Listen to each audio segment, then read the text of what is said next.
Well, good morning, and good morning, everybody. Good morning, everybody. Welcome to another episode of The Morning Glow. Welcome to another episode of The Morning Glow. Got a great broadcast lineup for you this morning, as I hope and I pray that we always do. I'm not important, just a question asker. My name is Raheen Aljamain, and this is The Morning Glow. We're here every day, Monday through Friday from 7 o'clock in the morning, until 10 a.m. Eastern Standard Time. You can definitely be a part of the conversation. We love to have you. All you have to do is give us a call, 508-924-3521, 508-924-3521. Give us a call. We definitely love to have your input on what we're going to talk about today. Got a couple of topics we're going to kick off with today. I want to ask you this question. Um, I'm gonna start off with I'm trying to figure out which one I want to start off with this morning because I got so many that I want to talk about today.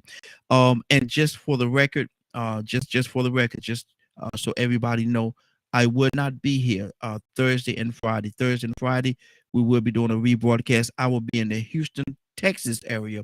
I will be there Thursday, Friday, Saturday, and coming back this way Sunday. So you could definitely tune in. We will have a rebroadcast. We'll have a couple of rebroadcast shows going on during that particular time, but there will not be a live broadcast on Thursday and Friday. There will not, and I do repeat, there will not be a live broadcast. Brian, good morning to you.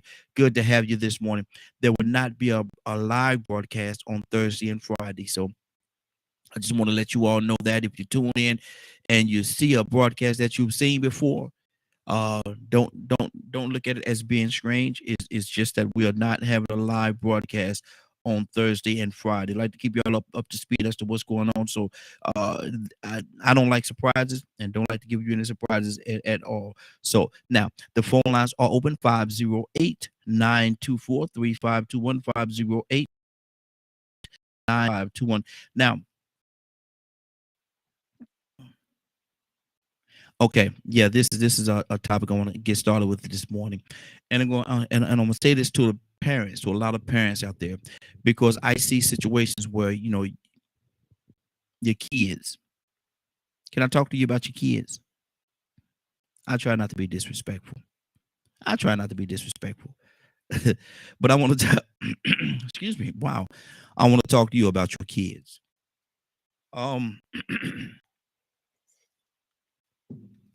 let me say this to you: if you baby them, if your kids are the kind of kids that act up, act out, and do all kind of things um, that they should not do, I want to let you know this right here.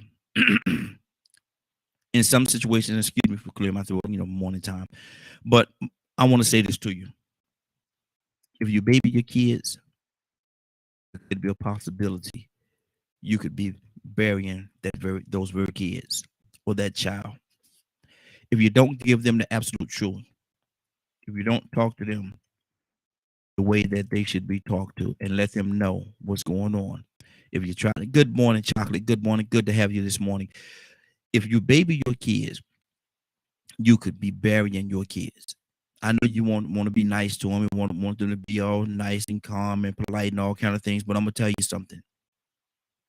Treat them kids like young adults. If they're young adults, I say, I'm gonna say this even before they become young adults, but treat them like young adults. Let them know right from wrong. Let them know what right from wrong is. Let them know what the situation is. Teach them responsibilities and different things of that sort. Because if you baby, I see he didn't know that, or she didn't know no better, blah blah blah. Well, if they didn't know any better, it's because you didn't teach. You're the parent because of the fact that you did not teach them any better. And so my thing is, you as a parent have to teach your children. If you don't, teach them, how are they to know? If you don't teach them, how are they to know? Teach your children. Don't baby your children. Don't say that, well, excuses. I'm going to go ahead and say it. A lot of times, parents, y'all make too many excuses for your kids. You make too many. I'm multitasking, so y'all bear with me for a second while I do this. But y'all make too many excuses for your kids. And I'm going to say it again. If you baby your kids, you could be burying your kids. So give them the real. I'm not saying be harsh or mean or cruel or nasty. Nah, that's not what I'm saying to you. But what I am saying to you is, if you don't give them the real, if you don't teach them what's really real, you could be preparing your child for that graveyard or that jail cell. Either that jail cell or that graveyard. That what you want to do. That where you want to see your children. I know it's not, because you love them, and maybe that's why you even maybe that's even why you baby them. But you got to understand though, you cannot baby those kids to the point where they don't know what's really going on. They go out there and do something wrong. Somebody do something to them. It's just Rico. Good morning, sir. How you doing this morning? Man, I can't complain, man. I'm just happy to see a beautiful new day. Yes, sir. Yes, sir. Look here. They got on me yesterday. Say, look here, we supposed to start at 7 o'clock. Well, look here, 7 o'clock. 7 o'clock on the dot. Remember, drop top. Yes, sir. Hey, Troy was the one got you yesterday. You weren't listening to me when I said it, so I ain't saying nothing yesterday. Troy, you the one got you. But it was a combination. It was a combination. It was a combination. But what we talking about this morning, and Cassandra just called in as well. Yeah, y'all must be on the same phone line. Both of y'all called in pretty much the same time. But and I appreciate both of y'all, man. I'm definitely glad y'all are here, man. I was solo for a second there, but I'm talking about parenting. Right now, we're talking about parenting. And this is not our topic of the day. This is our wake up topic, if you will. But we're talking about parents, and I'm saying to the parents out there, I know everybody loves their children. Hopefully, everybody loves their children. Everybody have a love for their children. But what I'm saying is, if you baby your children, you could very well be burying your children. Teach them. I'm not saying to be mean, cruel, or nasty, but teach them the real. Because if you don't, if you make excuses for them every time they do something, you make an excuse for them, and you babying your children, they could either end up in a jail cell, the prison, or the grave. Because you as parents did not teach them properly. Do you agree with that? If you baby your children, you could be burying your children. Do you agree with that? You can. I ain't gonna say if you baby them. I'm gonna say if you enable them and then allow them to get away with bad behavior. I mean, you can have a good child and baby and sort of seclude them. You haven't heard that. Well, I know you've heard that phrase, a sheltered child. Most times, sheltered children are babied a little bit. We call that baby. That's the slang term for it.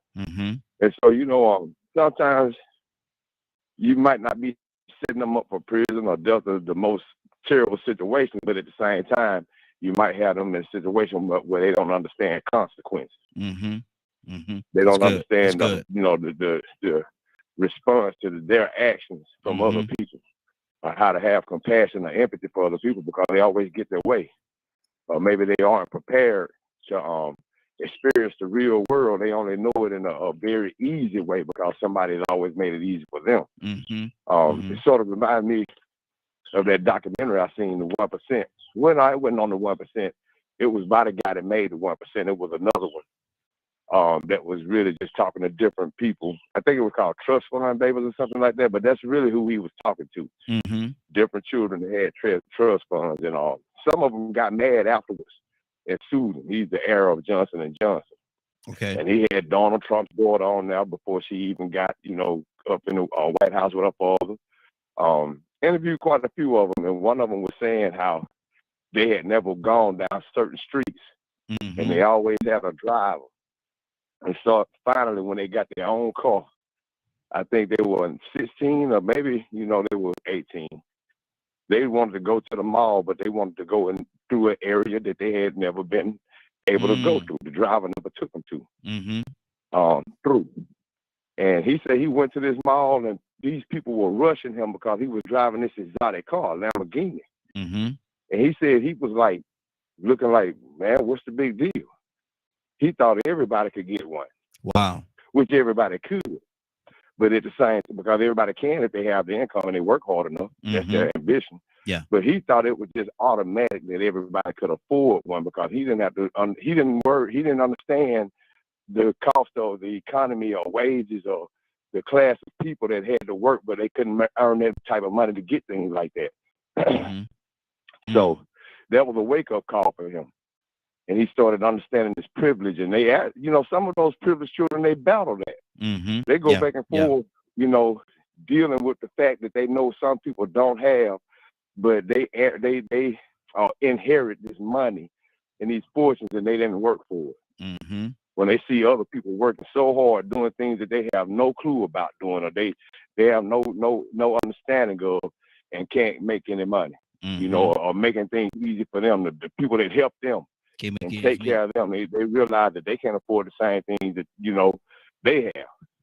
So some of them battle that. They deal with the issue of receiving this wealth and not working for it when they know other people are working and not getting the wealth that they deserve. Wow. But who's going to sacrifice that comfort? Exactly. Cassandra, good morning. How are you doing this morning? Good morning. Cassandra, how do you feel about that? And we're talking about this morning that you can actually spoil your children to a fault. If you baby your children, you could very well be burying your children, say in prison or the graveyard or whatever the case, because of the fact that you did not give them the real, or did not stop their, like Rico said, stop their bad behavior, or make them recognize or realize that they do have bad behavior. What do you say to that, Cassandra? Privileged children. Hello. Boy. Okay. I wish that I could have had privileged children. I would have loved to have been able to give my children everything that they need and a lot of what they want. I mean, I think most parents would like to do that. I just let me ask you this question. Have a and I love it. Let me ask you this question. Is there a way or can a situation happen where you could actually give your children too much? Oh, absolutely. I mean, I know people would have done that didn't really have it to do. You know what I'm saying? They didn't have it, but they would sacrifice over and over and over again to make sure that child got the things that they wanted, not even just what they need, things that they wanted. And, and I understand that aspect of it, because I didn't have, when I was growing up, I mean, literally didn't have hardly anything. And so I worked 2 jobs to try to make sure that I moved my kids into a certain area, because I wanted them to not experience what I experienced. So I don't know. I think, as parents, we want to give our children the best, and sometimes we can overdo it. Yes. Like I didn't want my children to work while they were in school. I just wanted them to focus on school. And a lot of parents, they're just the opposite. They wanted their kids to get out there. I didn't want that. I wanted my kids to get an education without worrying about, I got to go to the job and make the money. So I sacrificed and worked hard to give them that opportunity. I don't know whether that makes sense. It does. I just wanted my children to have what I didn't have. And if I overdid it sometimes, I may have, but not to try to spoil them, but so that they would not feel what I felt as a kid. Cassandra, I'm gonna ask you a question, and you don't have to answer this question if you don't want to. We'll transition over because we got Toussaint with it as well. But if a parent, though that is a parent, want to give their children the best, they want their children to have the best. They don't want their children to have to suffer. They always want their children to be elevated for where they are. Whatever situation the parents lived in or was raised in, they want their children to have it much better than what they have it. But in doing that, can you be enabling your children? It's according to your parenting style. I don't like to use the word, well, you can enable your children. I feel like a good parent, you sort of know when you're at that line, and then you know when you cross that line. So if you enable them, you're doing it because you just want to. You understand what I'm saying? Yeah. You know when you are becoming a crutch for your children. And I know people that they're, as adults, their children, even into adulthood, their parents, enabled them. Think about that. We all know people like that. Absolutely. That their parents literally enabled them into adulthood. And now they mama's boy. Well, a lot of times we call them mama's boys and daddy's girls. Wow. You know, so. See, and that's a sticky little area. That's a real sticky little area because again, you want to do the best by your children. You want to do the best by, but at the same time, how do you know? And Tucson, good morning. How you doing this morning? How do you know when? Okay, it stops right here. That's enough. That's enough. How do you know, Cassandra? How do you know when to say that? I think I didn't. Well, with my son, I had to come to that point because, you know, I was doing everything I could, and I've told the story many times, and he decided that because I would give him, you know, and do a lot for him and my daughter, he wanted more. So he started dealing drugs at 16. And he thought he was going to be able to stay in my house and do the drugs, you know, and deal drugs, and that wasn't going to happen. So he went out there and did what he did, and then when he started going to jail and being arrested and stuff, you know, I was going constantly, you know, trying to bail him out. You know, I'm gonna give him a chance. I'm gonna give him another chance. I'm gonna give him another chance, and we can do that as parents. And that right there is all wrong, all wrong. And then I got to a place where I had to let him fall flat on his face and not step in. Wow. You know? Yeah. And see, even with that, and I'm going to go to Tucson, even with that, it has to be a hurtful situation to know that I have to step back, knowing that your child is going, is going through something, and to get to that realization that I have to step back. They got to get burned by their own fire. And sometimes that's what it is. They got to get burned. I'm going to tell you, Raheem, I'm going to tell you, I don't know about fathers because I ain't never been a daddy, but as a mother, it hurt me so bad when I had to step back and let my son feel a fire. Man, I would cry. I would cry out to God, God, you know, don't let this happen to my son, blah, blah, blah. It was painful, but I feel like I did have a hand in it. Wow. Cassandra, there's so many different directions. What you just said right there's so many different directions I could go off of that. Because you said that you had a hand in it. It's almost like you taking a piece or a part of responsibility.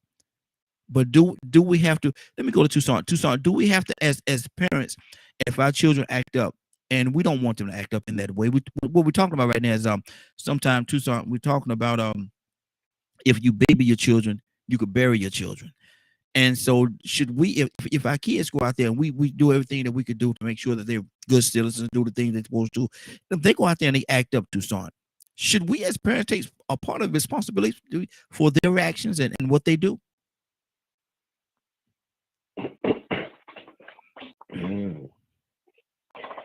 Just because I said she never been a father. I've never been a mother. But we both parents. Yeah, absolutely. But, you know, and I got one daughter and 4 sons. And I want what's best for them. And while it was coming up, I was strange. Would you think I would be strange? Sure. No. And she said something about even in the part where they're grown, and I'd do anything for them. That I thought that would help them. But even when it was coming up, I didn't believe that I should just hand them stuff because they wanted it.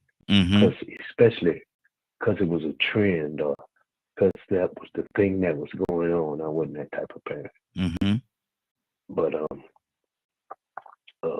I remember. Do you think it's more, Tucson? Do you think it's more men that have the attitude? Because women, you think women are a little softer when it comes to that, and the children know that they could get more out of the mother than they can the dad. No, it's a mother's love. It's strange. You never will understand. I never will understand it. Yeah. It's just what it is. Mm-hmm. I mean, mama just, will do things that, daddy will let you bump your head. Mm-hmm. But it's just the nurturing of a mother. Mm-hmm. That's just unique and different. It's just what it is.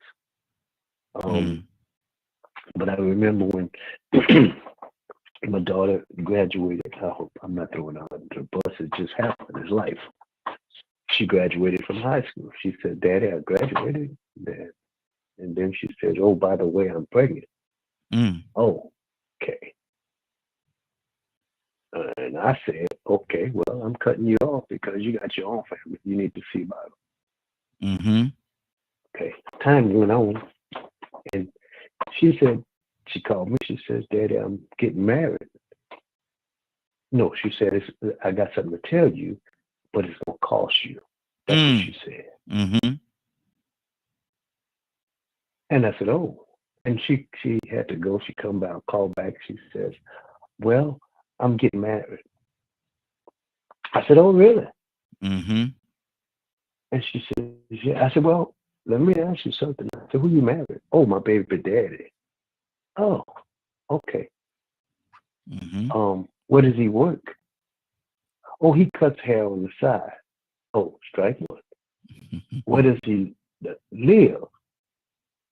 "With his sister." Strike. "Oh, strike two." Mm-hmm. And I remember, and I told her, I said, "A couple of weeks ago, you called me crying because he told you he's not going to stop calling him about the children, and that's his children." Mm-hmm. I said, this is the way that this is going to go." I said, "I'm not going to help nobody bring you down. Mm-hmm. That ain't going to cost me nothing."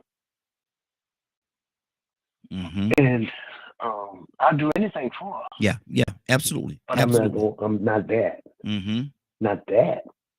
I'm not going to pay for somebody to abuse her. Mm-hmm. Or I'm not finna do that. I didn't think nothing of him. No. My answer, she started speaking to me. God, well, bless your heart. Mm-hmm. But a couple of months passed. She didn't call me in. That's my child. I'm not gonna call her. That's just the way it was. Mm-hmm. And it's not bad. I don't think it's a bad thing. A couple of months later, she called me up, and she told me how things had happened and how it went down, and oh, by the way, I need some money. I said, all you had to do is ask. Mm-hmm. Yeah. Mm-hmm.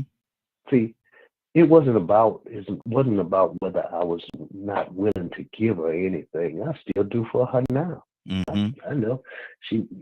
I don't know if I'm enabling her or not, but she has 4 kids, and sometimes it get hard raising 4 kids. Yeah. She Absolutely. needed a car. Mm-hmm. You know what I did? I went down there to the car lot. Mm-hmm. I bought a car and met her and brought it to her. Mm-hmm. Mm-hmm. And guess what? I'm still paying for it. Yeah. Mm-hmm. I don't know if I'm enabling her or not. But she don't have to struggle to get to work. I'm not going to go to her job for her. I bet you that. So, I don't know. This is going to be interesting.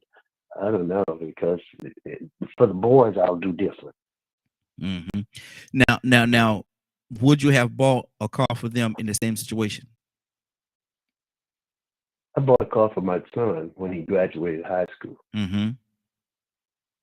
But I told him I'll buy you the car because thank you for graduating. You did good. Mm-hmm. But I'm not going to put insurance on it. I bet you that. Mm-hmm. That's your job. Yeah. You insure your car. And if you don't have insurance, park it in the yard, because I don't want nobody to call me and tell you got stopped behind not having insurance. So if you don't have it, you can't drive it. Yeah. Point blank. It's your car. Mm-hmm. But I don't want you in trouble. Exactly. To keep this thing going. It's a twofold thing you got to be careful about. Mm-hmm. Exactly. Okay. 508-924-3521. 508-924-3521. Give us a call. Definitely love to have your input. We're talking about if you baby your children, you could very well be burying your children. If you baby your children, you could very well be burying your children. Badger, good morning. How you doing this morning? It's another day to be able to get up and walk around. Yes, sir. Yes, sir. Now, what do you say to that? We're talking about pampering your children, maybe giving them too much, or pulling them out of situations and making excuses for your children. And along those lines, we're also saying that if you baby your children, you could very well be burying your children in a cemetery or in the prison settings. What do you say to that? Man,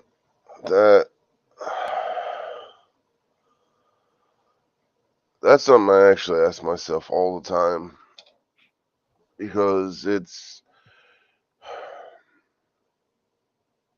the spare the rod, spoil the child mentality and stuff.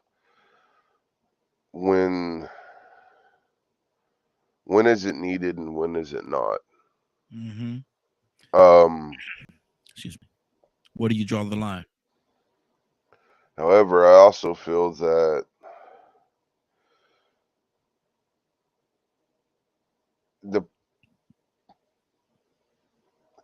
if all of the parents were doing the best they can, like most people say they are, Mm-hmm. then where does responsibility go from the parents to the community?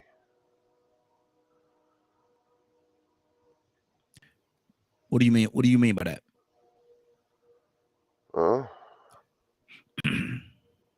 One of the things I'm currently working on is making sure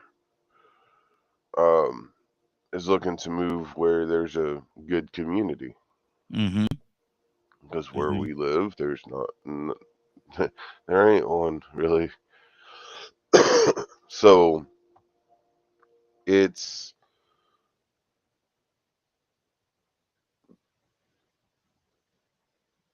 interesting to me, is the parents are going to have probably the biggest influence overall, but the community that you allow your child in to run around in and all that stuff is also going to be a huge influencing factor. But see, someone could say to that, you're not going to allow that community to raise your child. It's your responsibility to raise your child, not the community. And so you have to prepare you before that child go out of your house. Before that child go out of your house, you should have prepared that child a certain way so they know what is going on out there in the community and what some of the things that they could run into.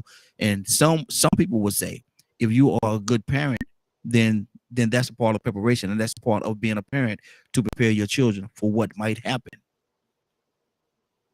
What do you say? You talking about that the community junk that the white folks put out there? The what now? The junk that the white folks put out there. Some call it jokes. Some call it reality. I know.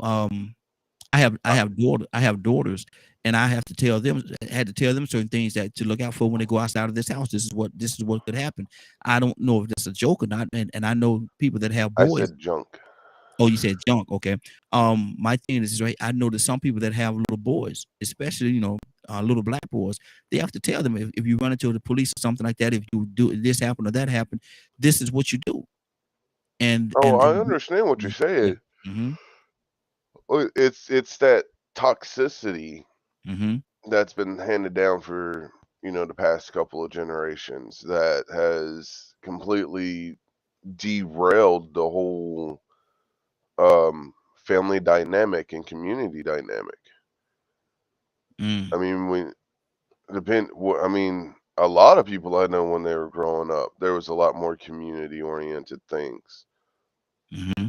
Mm-hmm. And now, a lot of people are worried about their cars getting broken into, worried about, this person or this person doing something bad to the kids. And, it's always like this mentality of, well, just be afraid of everybody, even your uncle and aunt. Mm-hmm. So how are we supposed to get along and overcome anything? I think we veered a little bit. No, Because you're talking about the parents, and I have an issue with that because you can't blame the parents all by themselves. The parents aren't at the school controlling, having to deal with all that. They're not out there in the community. So yes, the parents can give them tools. well, who is responsible for the children? The whole. Oh, really? So everybody is responsible for my kids, your kids, and everybody on this panel. Everybody's responsible for our children. That's exactly how it should be. Wow. Reality is not, brother. Well, no, of course not, because people Okay. took the white man's way. Okay. Well, that's your opinion, brother. That's your opinion. Mr. Hicks, good morning. How you doing this morning? Good morning, Randy and Gold family. Good morning. Mr. Hicks, you laughing already, Mr. Hicks? Mr. Hicks, you laughing already? I came on the end of it, so I don't really know the full content, but it was so funny. Yeah. What we're talking about is talking about children and how do you say it when you're rearing your children? Oh boy. We're talking about if you baby your children, you could very well be burying your children either in the prison system or in the cemetery, and how sometimes parents try to make certain excuses for the children, and they didn't do this or they didn't do that, or just go to bat for them when they know their children is wrong. What do you say to that, Mr. Hicks? Ooh, wow. I think that part where it says spare the rod for the child. I think a lot of people take it simply in the thing of corporal punishment, or spanking. I raised a bunch of kids, and I've made mistakes and see the effects of that are spoiling the dynamics of just living life. Mm-hmm. But my older kids who are all independent, I never bought them a car or anything. That they pretty much bought me.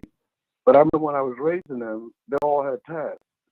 I mean, when they would write on the walls, I got pictures of them all with little buckets, little tiny souls with rags and stuff, while cleaning up their mess, wiping the walls down. And I would make them stay there till they did it right. Mm-hmm. My son he took the trash out. My daughter, she had this, it was the philosophy my mother gave us. If everybody do a little bit, nobody has to do a lot. Mm-hmm. But my youngest son, who was born almost 10 years after the rest of them, was the baby by everybody, never taught those kind of things. Mm-hmm. And came from school with an ADHD diagnosis that he bought into, and that his mother bought. I never bought into it. I thought it was whatever it was something you could learn to control it internally. Mm-hmm. So he took the Ritalin, and I think it took about a year, but he was, it just wasn't himself. He wasn't his active verbal self. He was spontaneous cry. So we took him off the Ritalin, and I took one of the pills before we took him off. I took one of these pills. Now my system was clear. Since coming out of prison, I just a clean kind of guy. I wasn't doing no kind of intoxicant. And man, it wrecked me so bad. I took him off the Ritalin. We went to school and pulled him out of school. Mm-hmm. But by that time, a lot of he bought into the diagnosis, and everybody around him bought into it. And he always now had an excuse for why he don't do things. And I knew it was just a thing that he never had to make his bed up. Mm-hmm. Wow. His home school. He'd have so I think so. The riders, the rules you give them. Mm-hmm. You give them the rules, you set the structure, they learn to be disciplined in things, and they grow up that way. But when they don't get that, it's a hard rebound, to be fair, when you're trying to make these adjustments. So it appears on the outside like, why are you really labeling that boy? Mm-hmm. I'm saying, yeah, everybody in the family done kicked him out. Nobody wanted him because of his behavior and his action. I know that, but I understand. I see his limit because I watched him when he was born. I knew how he was born. He wasn't supposed to be born. The tubes are tied. He was born with a silver cord around his neck. He lost oxygen, and that's what I think they later defined as ADD. But knowing these things, right, gives me makes me appear to anybody looking at the outside. Say, boy, you really spoiled that boy, and he is the youngest son, so but sometimes you give the love to the one that needs it the most. You get the patient. You the one that don't reject it when everybody else will. But it's a pain in that too. There's a suffering. But yeah, you don't raise them right. It's the parents. It's not the community. It's not the school. It's not church. Those are supported things. Those are things that you hope support. But in the world we live in, it's not out there. You got to give them the kind of strength and have the kind of dialogue where they're communicating with what they're encountering every day. But so it's not the community. So it's not trying to combat or say anything about Badger's comment, because that's his opinion. He feel it. But you don't think it's the community that raised the children? It's the parents' responsibility to raise the children? Is that what I'm hearing you say? Oh, I'm saying it's the parents primarily. It's their. You had them. You know, you had these kids. You had that sex. You had that fun, and this was the product of. Hopefully, you was thinking about that. But most times you wasn't. I wasn't. Okay. It just happened. Okay. But I'm not. I understand. I mean, I've understood that. Take the village to raise the people, going back to the ancestral, how the Native American lived, and all those things, and it's great, but it's not real, not now. Wow. And see, and that's why I say I can understand what Badger was saying, because just like you said, it takes a village, and realistically, in a perfect world, I'm all with that. It takes community, but now who do you even know the community? Do you know who's in your community?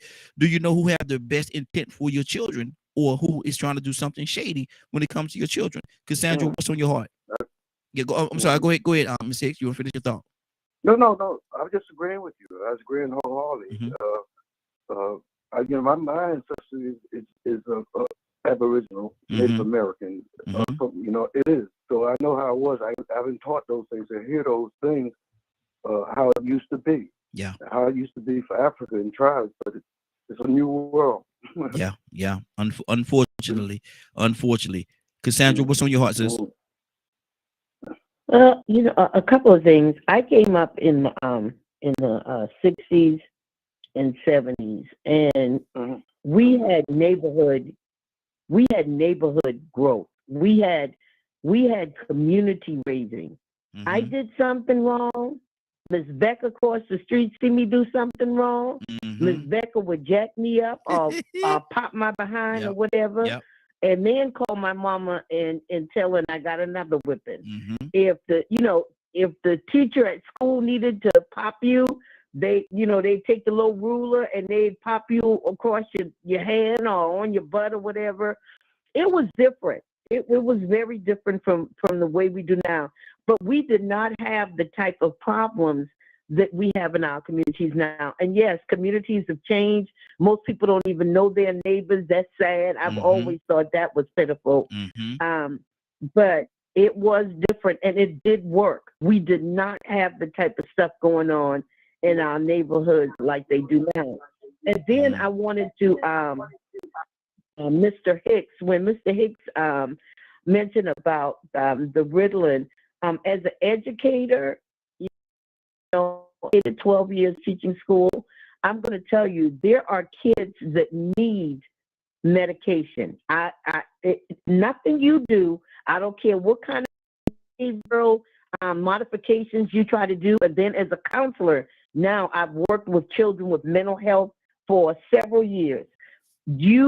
Some children have to be on some type of medication, because if not, you are talking homicidal, suicidal, all kinds of stuff. Wow. So we have to, you have to take each child's case individually and decide what needs to be done. Because if you don't do something, then you end up having children that are schizophrenic, bipolar, and you could have curbed that by dealing with it with possible medication because of chemical imbalances that may be in that child's brain. So I just wanted to throw that out there. I just, it is what it is. I know we don't want to hear that, and I know that we think that everything can be helped, with changing the diet or with behavior modification, it does not work. Not for all kids. Cassandra, let me ask you this question. Can that whole system of medicating the children, and I receive what you just said. I receive what you just said, because in some situations, yes, it's needed. You know, you have to give them that balance, to balance everything off. But can it also, or does it at times become abusive by the school system? If a child just act up a little bit, give medicine, get a medicine, get a medicine, get a medicine.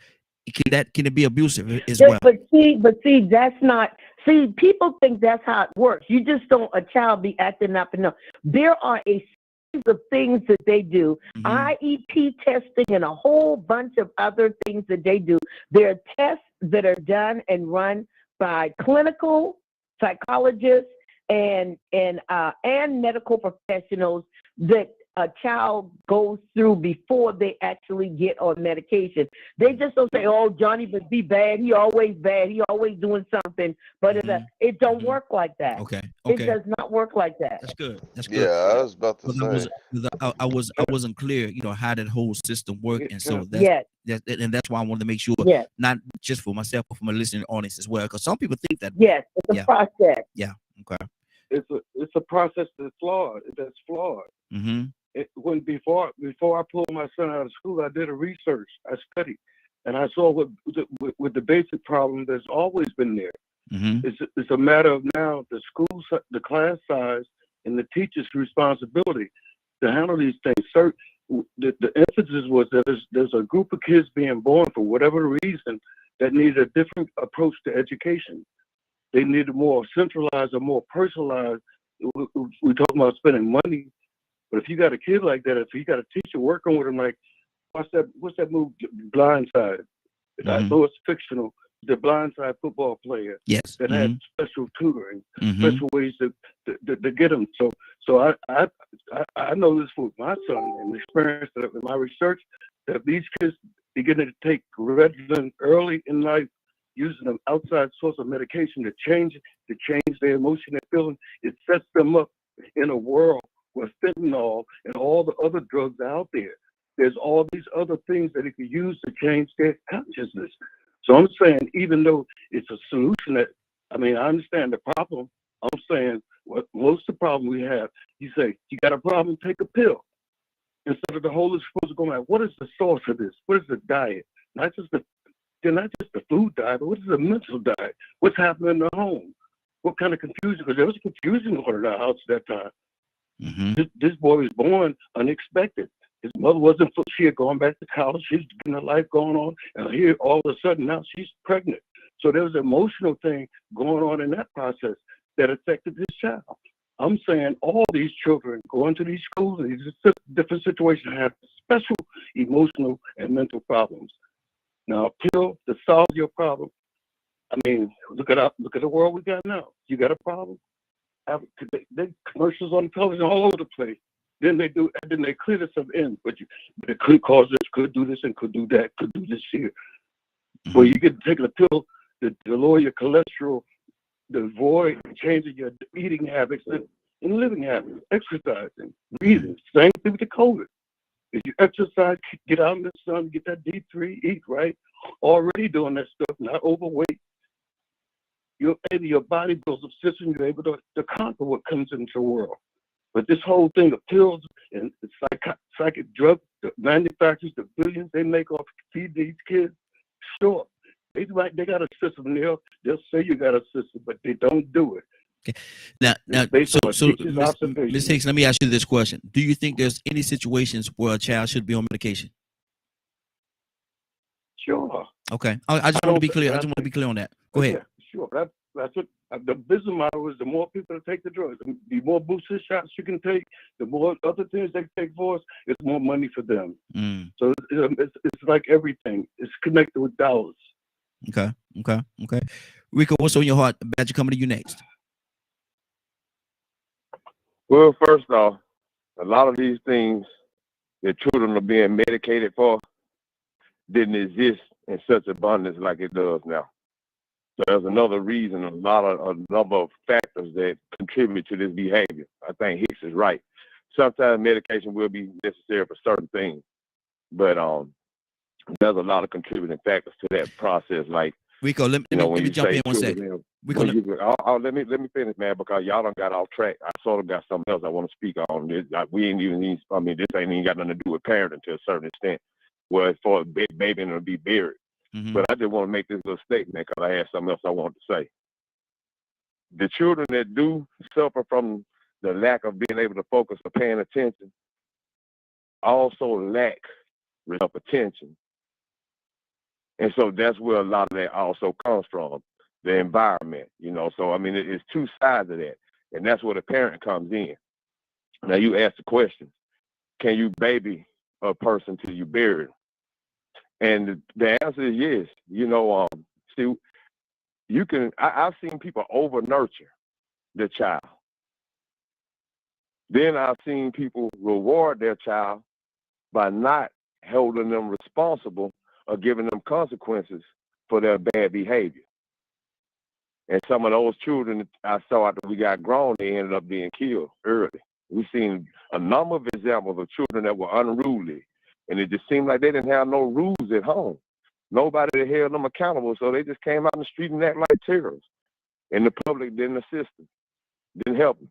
Now, on that end, there is a little responsibility to the community when that child is in the community or when that child is in public. If you go to a job, then whoever that child goes to for that first day of work, and they train them, they're taking the parents' responsibility. They're training them to be able to do what they need to do on their job. If they don't do good on their job, they probably wouldn't train right.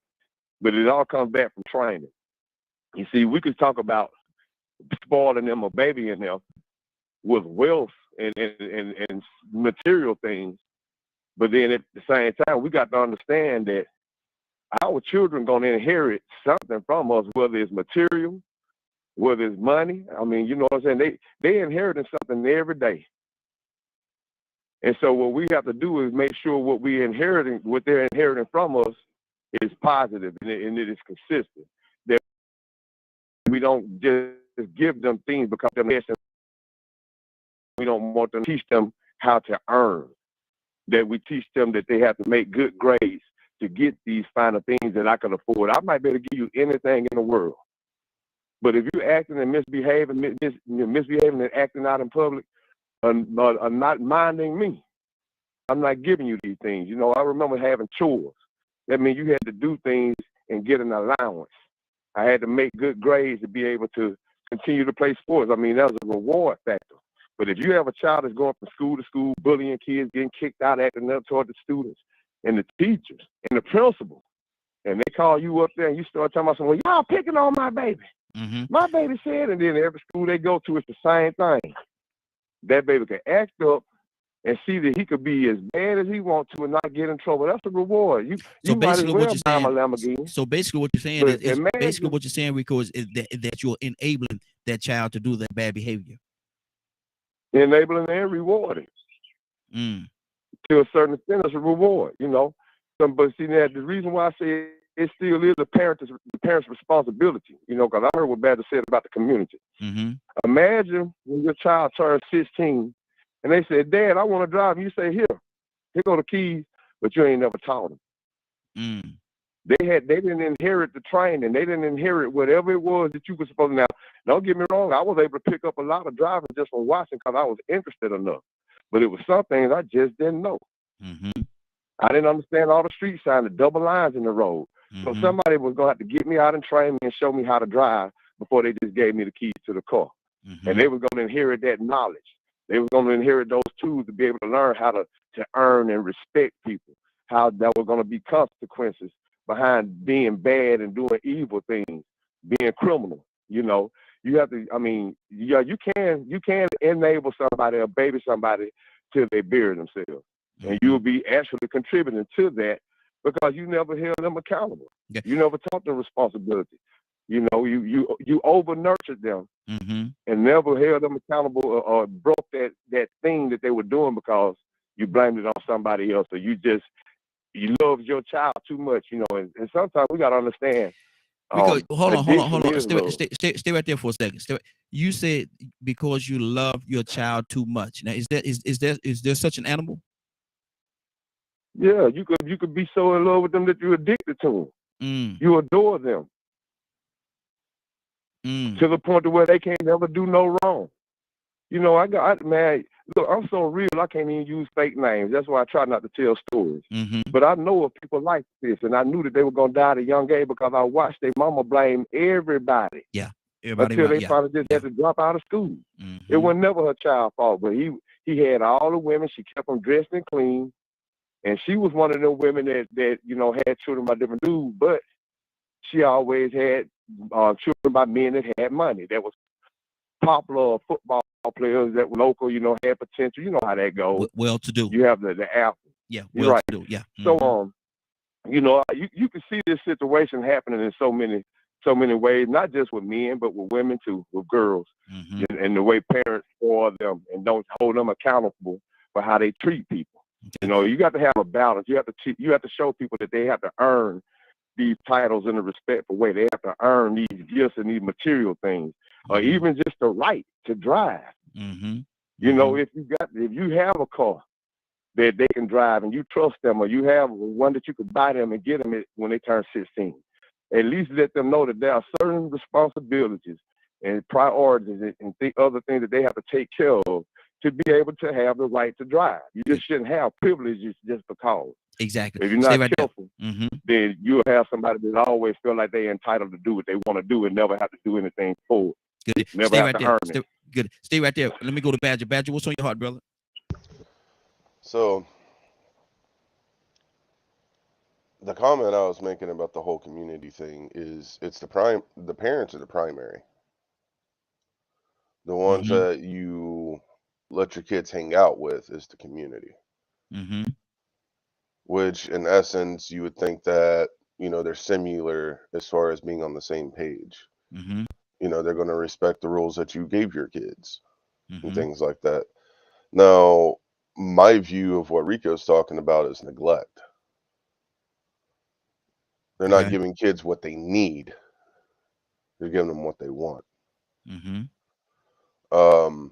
Like I would love to spoil my kids. However, they need to know what responsibility is, morals, respect, honor. That's priority. That's what they need to be a good human being. They don't need a fancy computer, fancy TV, games, and all that stuff. In my house, if you ain't respectful, if you ain't responsible, you ain't getting none of that. And any kid that comes over here, I hold them to the same degree.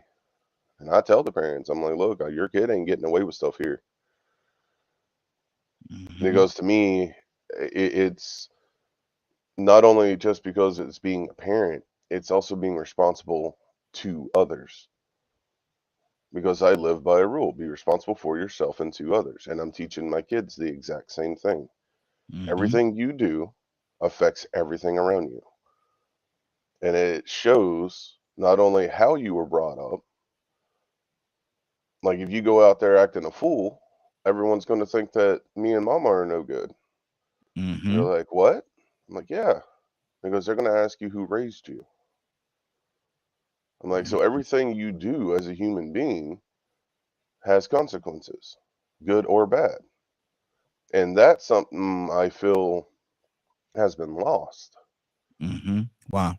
So talking about the topic that you're talking about, I understand the whole point of, you know, putting everything on the parents. However, you get into, if they're going to public school, if you're letting them go to the neighbor's house, you know, unless you're like just keeping them in a box and you're the only one teaching them, you have to take all of that into consideration. So yes, you can do your absolute best as a parent to give them the needs and to teach them all these things.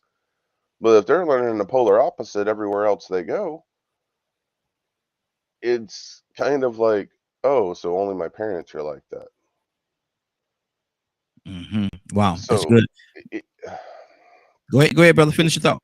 Sorry, man. It's just it's deeper than that to me. You Mm-hmm. can't blame the parents 100%. I mean, I understand what you're saying, but go ahead. So it's just, and dude, the stuff I've been looking at and researching, teachers are leaving school. I'm confused. Mm-hmm. I'm confused. I don't mean to cut y'all back, but I'm confused. I don't know if Raheem is blaming a parent. He's just saying, can a parent baby a child till they are buried? I haven't heard him say that it's their fault or it's the blame, or I mean, I don't hear that in the conversation. So I see why you keep going to that direction, but I don't hear blame in this question. I just hear, can a parent be the enabler? Can a parent be the one responsible for some of the things that happens with these children that grow up to be monsters? Mm-hmm. Mm-hmm. Exactly. Of course, the community can. I mean, we all know the community influence is going to happen. You know what I'm saying? But the question is, can a parent be the source? Mm-hmm. Mm-hmm. Yeah, it's neglect. Mm. See, so what's the blame? That's interesting right there when you say neglect, because like Cassandra was saying, I'm gonna go to Cassandra as well. She was saying that she wanted to make sure that her children had everything. So there was, I don't think that there was in her situation. I'm speaking about her situation. I don't think there was a semblance or anything that looked anything like neglect. She just wanted to make sure that she provided for her children in a certain way, because she said that she wanted to make sure that her children had the things that she didn't have while she was growing up. There's no neglect there. No, that's not what I'm talking about. Okay, but go ahead. Explain it to me. Make it plain. Okay, so you were talking about the spoiling aspect.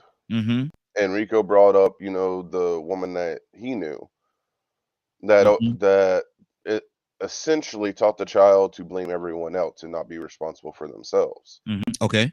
That's neglect to me. Mm-hmm. That's not teaching them what they need to be a good human being. Okay, let's go to we have our counselor on with us this morning, Miss Cassandra. Miss Cassandra, what do you say to that? Is that neglect? How do you view that? I don't. I think it is. Accountability, of course, is Joe, when you're dealing with children. This question might not be good for me, mm-hmm. because I work a lot with children that have problems. Mm-hmm. I'm talking serious problems. So my perspective on it is not going to be like, Rico ain't going to be like Badger, ain't going to be like Mr. Hicks, and it probably ain't going to be like yours either. Mm-hmm. Maybe Navy, and because we do counseling, maybe our perspectives and Kurt are going to be different, because we deal with kids that are in a lot of these mental health situations, which can be attributed sometimes to parenting, can be attributed to real mental health issues, chemical imbalances.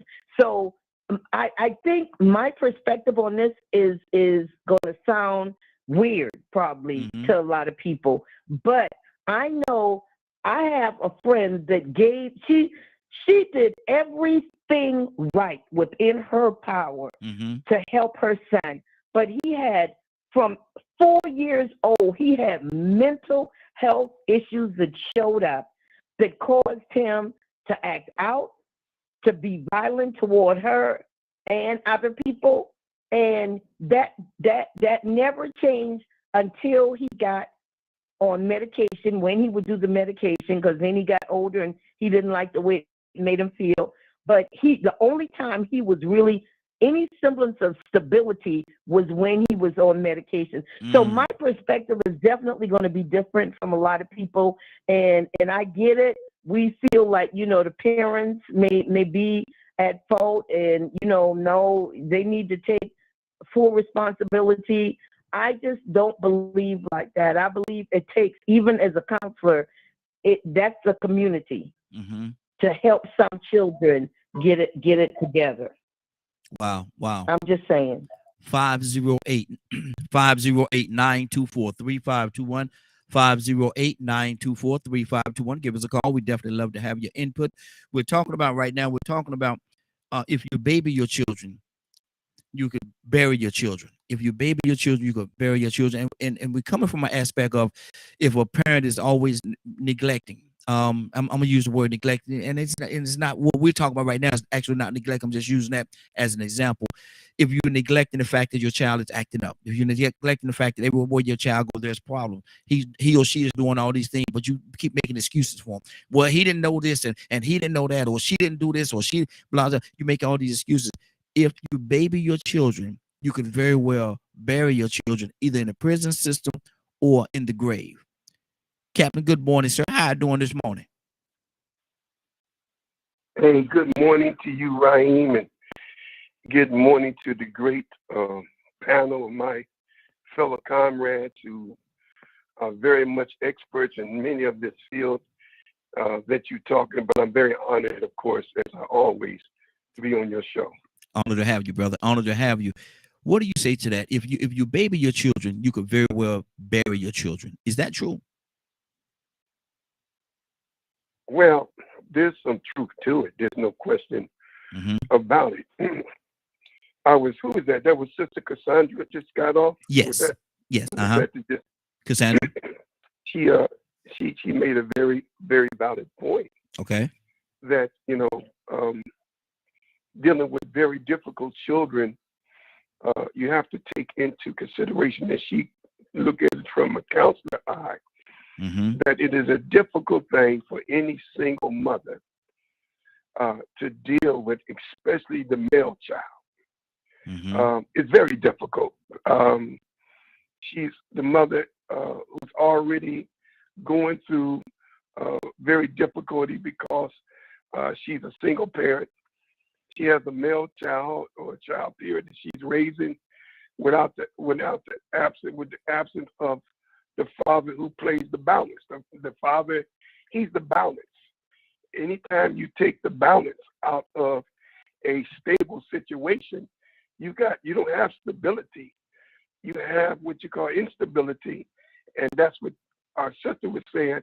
The medicine kind of gives back the stability that one loses as a parent. I think the single parent today, Raheem, all mothers, believe me, trust me when I say this to my sisters, my hat off to you.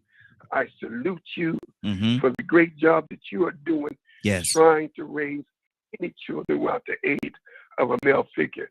I think that the brothers play the key role in the discipline, but there are mothers who are very soft in their approach to how they deal with their male child. There's no question. You could tell that, Raheem, that there is a shift in how mothers today bringing up their children. You could see that in how the male today is pretty much being raised dominant by females. As that male child takes on a lot of the feminine female characteristics because he's in a home where mostly females are raising him, a female grandmother, a female friend of the mother. So it may look like they're not disciplined, of course, because she probably don't believe in that kind of discipline. But nevertheless, it has some truth to it.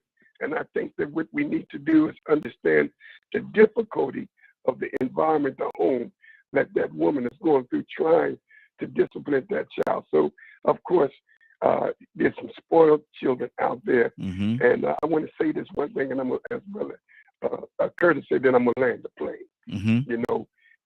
There was an old proverb, the minister used to tell this story about this Jamaican mother and her son. She did not discipline her son. All of the neighbors hated the way she was raising and spoiling that child. The son wound up murdering the man, and he was put on death row in that way. In the island, they hang him. They didn't elect him, they hang him. And of course, before they went to hang the young man, the mother went to see this child for the last time. So as she was going to see him, she's crying. And he says, "Mother, do you love me?" She said, "You know I love you, son." You know what? She's crying. And he said, "Mother, can you come close? I want to say something to you in your ear." And then when she came close, he bit off her ear. Mm. And he said, if you love me, why didn't you discipline me? Well, I wouldn't be dying today. I'm through with it. I'm landing the plane. Wow. Wow. Wow. Toussaint, you with us? Yeah. Talk to me, brother. It's a lot of the conversation. Mm-hmm. But I want some. Okay, so what's the? I've got to go back to the original topic. Are we hindering, in a way, something our kids for some reason or other? Is that what we're talking about? If you baby them, you bury them. If you baby them, you bury them. If you make excuses, all these excuses, they ain't never did nothing wrong, and they had this or they had that or this. If you do these different things, you're burying your children either in the prison system or in the graveyard, or just have them in a situation where they are not aware, if you will. Yeah. Well, what happened? What's versus? And I'm not. This is not a critical. Mm-hmm. But versus, I say the way that we were raised. And we have a tendency to believe that our kids wanted something handed to them on a silver platter. Is that a wrong statement? No. Okay. What happened? Does anybody know what happened? How did we get there to the point where Toussaint, could it be time? Could it be that we're dealing with a different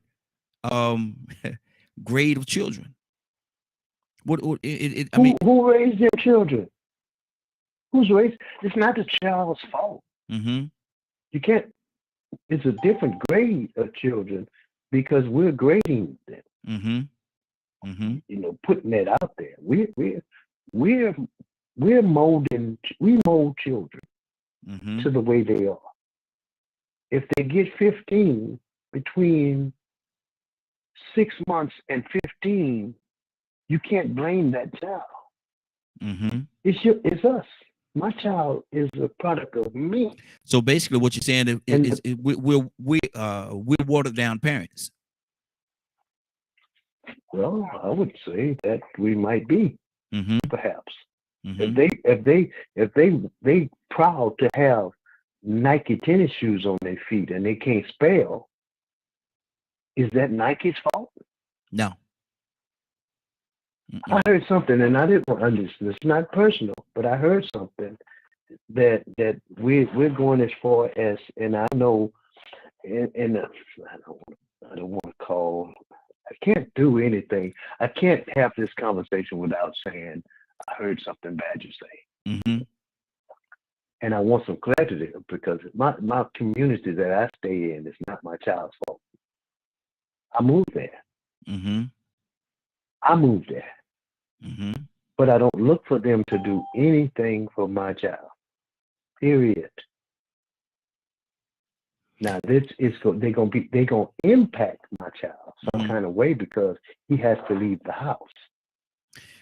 Toussaint, let me jump in there. Equip him. Toussaint, let me jump in for a second. Let me jump in for a second because you just said something, and I want to get some clarity on what you just said, because Cassandra said back in the day that if when she was growing up, the neighbors saw her acting up, they could spank her behind, warm her behind up, and send her home. And then when she get home, she's gonna get her seat heated up some more.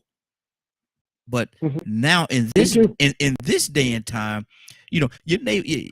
Look here, how you said, I wish a neighbor would. See, I feel that way too. But because they don't know how to raise their children. No. I didn't say I feel that way. I'm saying people say that I wish a neighbor would try to discipline my children. So that takes the community out of it right there. But then again, I understand the element that we're dealing with. I do understand the element that we're dealing with, and some people don't see it and don't have the same viewpoint of discipline. And so you have to be real mindful. But if the community is what's important, if the community is that is needed, back in the day, the community could discipline your child, home, Ain't you too soft, child? Yeah. Well, look here, but you ain't got no business acting like that. Spank that little butt. No, go home. By the time you get home, I'm gonna call Donna and tell Donna I had to light you behind up because you was over here acting up, and I'm sure he's gonna do the same thing when you get there. But in this day and time, I wish a Negro would. That's yeah, and right. But that's the difference. It's different. Yeah. Because you look at the neighbor's children, and the neighbor's children are acting a fool. Yeah. So how you gonna tell my child something? But see, when your child is 2 steps from jail. See, we is so much in this thing right here, man. Because what's happening is, and I got to go with Badge on this. The community has been diluted, man. The community has been watered down, man, and so it's not the same. It's not the same element. And so, we live in a video, what you call them programs, and the Housewives of Atlanta, or whatever you call them. I don't know. Yeah. Reality show. Yes, reality show, man. The world. We think this stuff is real.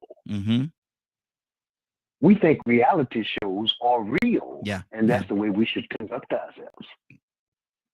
And so we have children that watch us watch that and watch us try to react like that.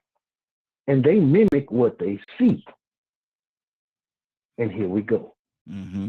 So how can you trying to raise your child in such a way, and then they go down the street and the neighbors see them do something, and they don't do like the neighbors that we had did. They yank them by the arm and punch them side the head. And now we got a problem. Now we got a problem, because that's what they do to their children. I'm just saying, and not necessarily that, but we got a society. Now shut up. I'm gonna land my plane too. We got a society that smoke weed with their kids. Wow. Yep. And see, that's the whole thing, man. And that's, I'm glad we went here. It's kind of a little different from where we started, but we've gotten here now, so let's deal with it. Community is corrupt. We got quite a few calls on the line. I want to touch each and every one of you. I'm trying to get you in order in which you came in. So let me go to I think we have Friday. Friday, you there? I'm here. Good morning. Good morning. How you doing this morning? All is well. How you doing? Hey, doing good. We're talking about if you baby your children, you could bury your children. And they had a conversation we just had. So where we at? What do you say to that? Is community corrupt? Is community? You said we're talking about safety. We're talking about the topic is if you baby your children, you can very well bury your children. And what we're talking about is a lot of time people make excuses for their children, pamper their children, and don't want to take responsibility for the children when they get out of base, and don't want to take that responsibility and correct their children. So, but now we're talking about we've transitioned a little bit into the community and how the community back in the day used to be as it is, but it's changed so much. Well, you can't even discipline your neighbor's kid. Don't even say nothing to them.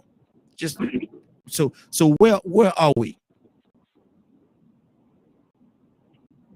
We are in a place where we are in a generation of living out the byproduct of that term, babies having babies. So now the babies that were having babies had babies. So now they're kids, right? So then in that transition of that happening, not that was like all in itself bad, but at the rate that it was taking place, we stopped going to the needs of the elders. And I say that in terms of at home, things being taught and told, and then also to the point of sending somebody over that need. So yes, I think that community is important. You have to start early, but I also think that because at the same time that was happening, the men were being extracted out of our communities by a number of different means, either working, not showing up, drugs, jail, being killed.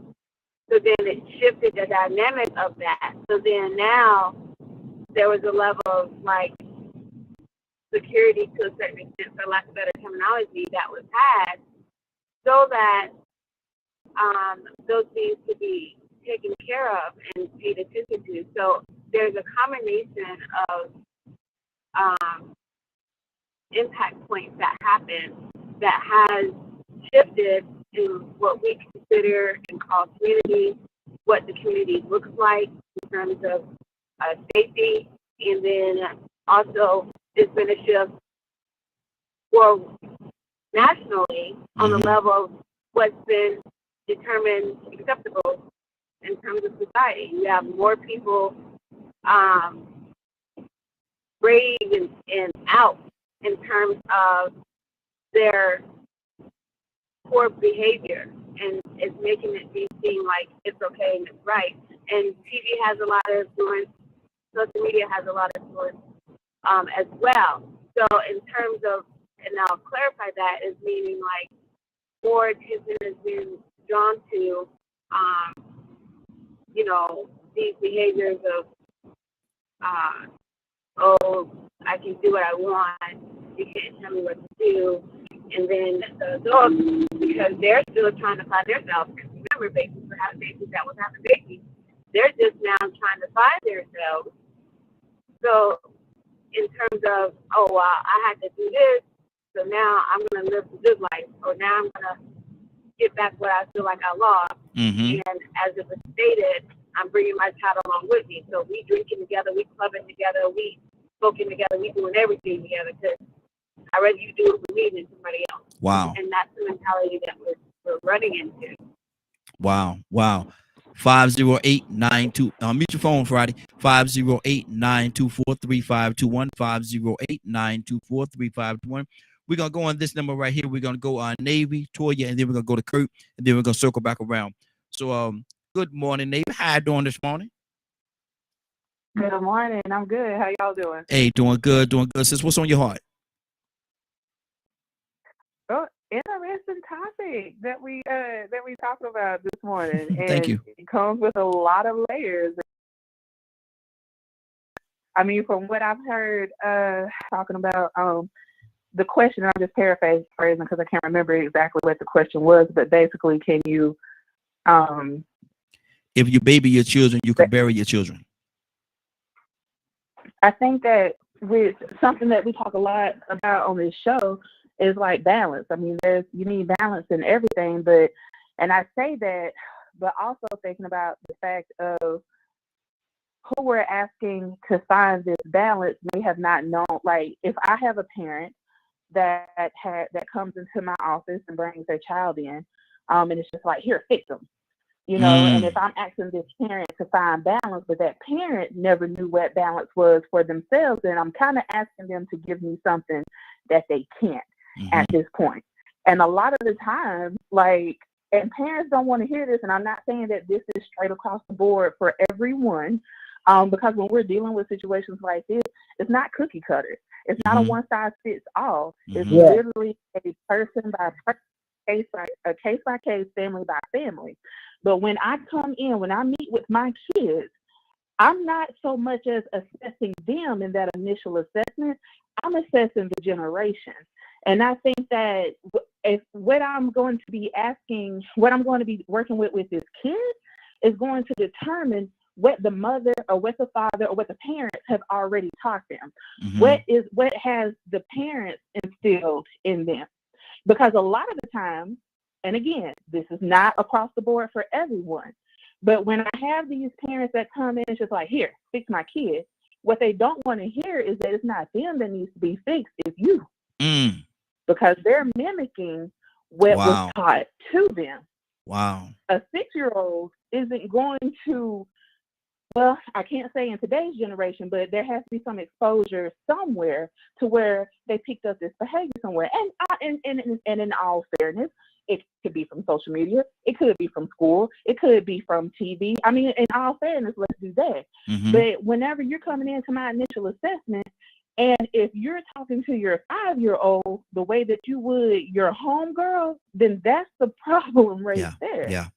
Yeah. So, but again, it's not a one-size-fits-all to this. And we're living in a generation, a mentor of mine said that we're living in a generation to where we're all listening to the same, and again, this isn't, for everyone, but we're all listening to the same music, we're all dressing the same way, and we're all having the same interests. We're all showing up at the same lounge or club together. And I'm just like, and I had to think about that because I'm like, it's just as many people in the older generation that knows who Future is and can quote his lyrics better than me. Exactly. Wow. Toy, you want to talk to me, sis? Somebody said Future. Yeah, I know his lyrics too, especially the one about the money. But so this is my thing, right? Because when we talk on in terms of our people, when we were slaves, we had children young. When we look at the terms of history, we know girls was getting married 12 years old. We know that they were having children, things of that nature. We know just that looking at history, we've changed in our eras. We just don't respect things anymore. We don't have values for things anymore. And that is a part of what plagued our communities, our kids. So we're not raising our kids up at all, period. See, this is one thing. The same way we make excuses for parents that made it, that got out the mud. It ain't no book. I did my best. But some of that stuff you knew you was doing. You didn't have to beat him closed fist like that. You didn't have to allow the, well, I smoke. I'd rather you smoke indoor than outdoors. You're not going to smoke it out. And if I can't smoke, I'm going to break your ankles, your knuckles, and your fingers. So we've changed the community. That's not what they want. They encouraging them boys and girls to sneak in windows and go strip and stuff and things. The community's values have changed. Yes. That's part of what Navy just explained. Come on. The community's values have changed. And we rapping and singing and they rapping and singing, but nobody's taking the time to correct. Now, I'm just going to throw this out there now. I rap and sing with my nieces and nephews too, but they knew the standard. They knew greatness and excellence was the standard. They know you ain't no jail because I'm going to get you. There were certain things I knew, but they mamas and daddies did not promote the same standard that I did, even though they did different things. And I think that's where we come in at. We think that these kids come pre-downloaded. Oh, no, that kid ain't going to stick their finger in that electric socket at too. Well, why the hell why you think they make socket covers? Because somebody's child went and stuck their finger in there, goofy. So we've dropped the ball when it comes to values and morals. This is something else that Rico says all the time. We out of order. So why the kids not going to be out of order? But this is the thing with the kids. For most boys that live at home with their mother and no man, you're not finna re-raise a man. He done already got it out the mud. He done already been the man of that household for 10 or 12 or 14 or however many years. And any man that comes in and try to infiltrate that is not going to happen. And vice versa with little girls. Adults cannot do or say anything to these kids when you haven't raised them and they had to get it out the mud just like you. So you can't tell them nothing. Because can't nobody tell you nothing because you're getting out the mud. You feeling that pain. You having them babies. You the one got to get them checks. You the one that got to deal with broken heart when the man leaves. You the one that got to pay the welfare. So can't nobody tell you nothing because you getting it out the mud. And these kids is the same way. They're getting it out the mud. So our community is going in a mud type situation because everybody want to get it out the mud. You know what I'm saying? So this is the mentality of our community. This is raising our community. That's what we're doing out there. That's why the games out there, why you so mad with your child for whatever they did and want to put them out, goofy. I told you be in here at a certain time. And if you're not here at a certain time, then go back outside. You got to sit outside and wait or go stay at your friend's house. Something goofy. But the pimps and the prostitutes, oh, they put you out. Oh, I bet you they supposed to be Christians too. Well, come on over here. We got a place for you to stay and eat and live. And there we go. Who you gonna learn from? The one that put you out because you was late 1 minute, or the one that seemed like they welcomed you with open arms? Wow. I told you they were gonna be against you, but that's all right. You come over here, you can sleep. It might not be what you used to, but you can sleep. We gonna love you. We gonna jump you in if you want to be a part of this family, though. And if you want to get out, we gonna kill you. But listen, we gonna love you. We gonna give you alcohol. You get to have sex. You get to do anything you want to do except leave this gang. And then you wonder why the community is the way it is. This is how the community is raised in the community, because this is the community. We don't have those values no more. 30 seconds. Exactly. And we so scared, hurt. We so scared to say something to somebody, open up our mouths, even our own kids. The community ain't gonna get straight. The community is running the community into the ground because nobody cares anymore. Nobody has values, morals. We out of order, and nobody wants to do the work. Everybody wants to have a good time and point fingers. So you doggone right. Ain't nobody whooping nobody else's kids, and they sure ain't whooping their own because they're busy. I ain't gonna say what they're busy doing, but we out of order and out of control, and this is the results of the community raising the community the new way. Good deal. 508-924-3521. 508-924-3521. Got quite a few people on the line with us, so everybody be careful and be patient. I'm making my way back around. I certainly gonna make my way back around. We got a lot of people on today, which is a good thing. Let me go to Kurt, and then we're gonna go to Pete. Pete just called in as well. Kurt, good morning. How you doing this morning? Hey, what's going on, family? How y'all? Yeah, hey, doing good. What's on your heart, brother? Talk to me. It ain't much to say, man. The ladies just ladies hitting it out the park, and ain't much to say, man. I mean, I used to believe that children learn by doing. I mean, children learn by seeing, right? And now I have this belief that says that human beings as a whole, even us as adults, our learning is visual, right? And it's hearing everybody talk, it's real weird to me how,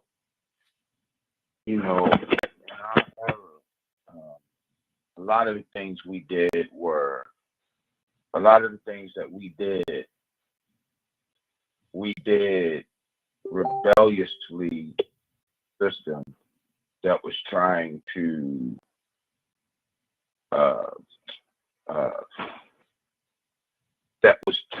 control our every existence, what we did, how we dressed, who we dated, da da da da da. And in our rebellious nature,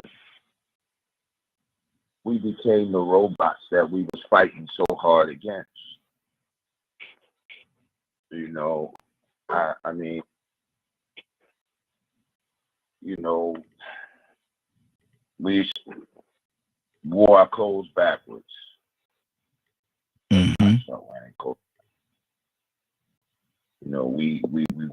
We stopped getting our hair cut, just start going natural. Everybody trying to go natural. All of these things were things that was done to buck the system. And the system itself, those in charge of the system saw where it was lucrative, and then let that be the norm. I don't know what to say, man. If I can't say positive, I'm not gonna say nothing at all. Okay. We still got. Is it a positive community? We still got a road to travel. The community ain't as bad as some people would have us believe. I'm not gonna say that, but it's easy to point out. It's easy to point out the flaws in anything, man. You really want to know what's going on, man. All you have to do is look at some of these psychosocials. That'll tell you what's going on, especially if they being honest and true. You know what I mean? Because what's been going on in their families forever. Mm-hmm. You know, I personally think that, you know, the black race, I think the American race, although it may not seem like it, but I think the American race is in a very, very good position right now. For the first time in the history of America. I think it's in a very, very good position because it's in a position of awakening. It's in a position where the empathy that we talk about so much on this show, the empathy and sympathy that we speak of, I believe that there's more people now than ever who are waking up to the fact that a subset or group or culture in our American society deserves that empathy, deserves their true God-given rights, freedom, liberty, and justice. 30 seconds, Curtis. I mean, I can see the gloom and doom. I can see that. You know what I mean? But I don't have to be that. Just because I see it, I don't have to be it. You know, that's just my opinion, man. Good deal. Good deal. Brother Pete, good morning, sir. How you doing this morning? Top of the morning, my brother, panel, family, audience, Facebook, Morning Glow, DKM Radio. Yes, sir. Yes, sir. What's on your heart about what we're talking about, brother? Talk to me. What was the question? I'm listening, my dear sister, who know we love her so much. Drop the mic. Mm-hmm. What was the exact question or the premise? In the context. Well, the topic is what we started was if we baby our children, we will bury our children, be it in the prison system or in the ground, 6 feet deep. And so a lot of times making excuses for the children and not allowing them to grow to their full potential. We make excuses for everything that they do. And we cover for them, if you will. We baby them and we're going to baby them and baby them to the full grown adults. If we baby our children, we're going to bury our children. How do you feel about that? I feel like that's absolutely true. And now we have a whole bunch of your phone is real. AP, your phone is very low, brother. Can you hear me now? It's still low. We can hear you, but it's just low. Real low? Yeah. Okay. Are you talking directly into it, or? Yeah, that's true. And how about, am I getting any louder now? Yeah. Any louder now? Yes. Go ahead, brother. Mm-hmm. Okay. I agree with that statement, topic, and now we have a bunch of adults, many of them that act like children. Mm-hmm. We abandoned the structure of man, woman, and child, family, spirituality, high morals and principles and character. And we acclimated to the lower levels of whatever nonsense and foolishness and degenerative, disrespectful devilment we could put our mind to. Mm-hmm. And we're signing up for this nonsense. So here we are as a collective people in a society that have, tends to have an adverse disposition toward us, or seemingly, right? They just mount challenges to us constantly. And it's our job to collectively overcome those challenges. Seem to have kind of taken a pause. And again, it's not full because we're always making strides. We're always doing for ourselves. We're always manufacturing, creating, achieving, right? And inspiring. So we have a segment that has just acclimated themselves to the lower levels of their existence. And they accept it. They sign up for it. Mm-hmm. And that's the overwhelming premise that's given to us. But factually, there was a time when we represented the third largest, fourth largest, fifth largest economy in the world. The Spanish-speaking community today is the fifth largest economy in the world, straight out of America. I didn't hear us on the list at all. So we're not understanding that our position is changing, and your potential to build wealth. They're projecting by 2059, our wealth as a collective will be zero. Mm. So now that speaks to our condition, our mentality, and our behavior. Wow. So if we're not understanding the society we're in, how this society functions, and what you have to do as a group to be a community and function as a community, then we will continue to wane and continue to lose and continue to diminish in this society. And that's just the blatant, brutal reality. And factually, nothing can stop us from doing everything that we can do. Up you might raise, accomplish all you can, but us. And we have the ability, we have the mentality, we have the resources, but we have to collectively understand how to build power, how to do for self and each other, how to engage commerce as a group, not individuals. Okay? And then practice capitalism, right, with everybody else. We're not collectively understanding that. And it's an all hands on deck effort. If you're a part of a group or formation, if there's two or more of you together, then your behavior and certainly your spending as a consumer has to be in line with the recycling of your dollars in your community until they can't recycle there no more. You have to get something that you need and nobody in your circle sells it, distributes it, has access to it, so you have to go out and get it. It's the only way you send money out. You have to take back the banks, the grocery stores. You have to have the churches and the mosques put their money in our banks. We have to get those loans from those banks. We have to do the trade work and the maintenance work in our community. We have to do the education in our community. We have to set the community standards in our community. That's all on us. But it's an all hands on deck effort.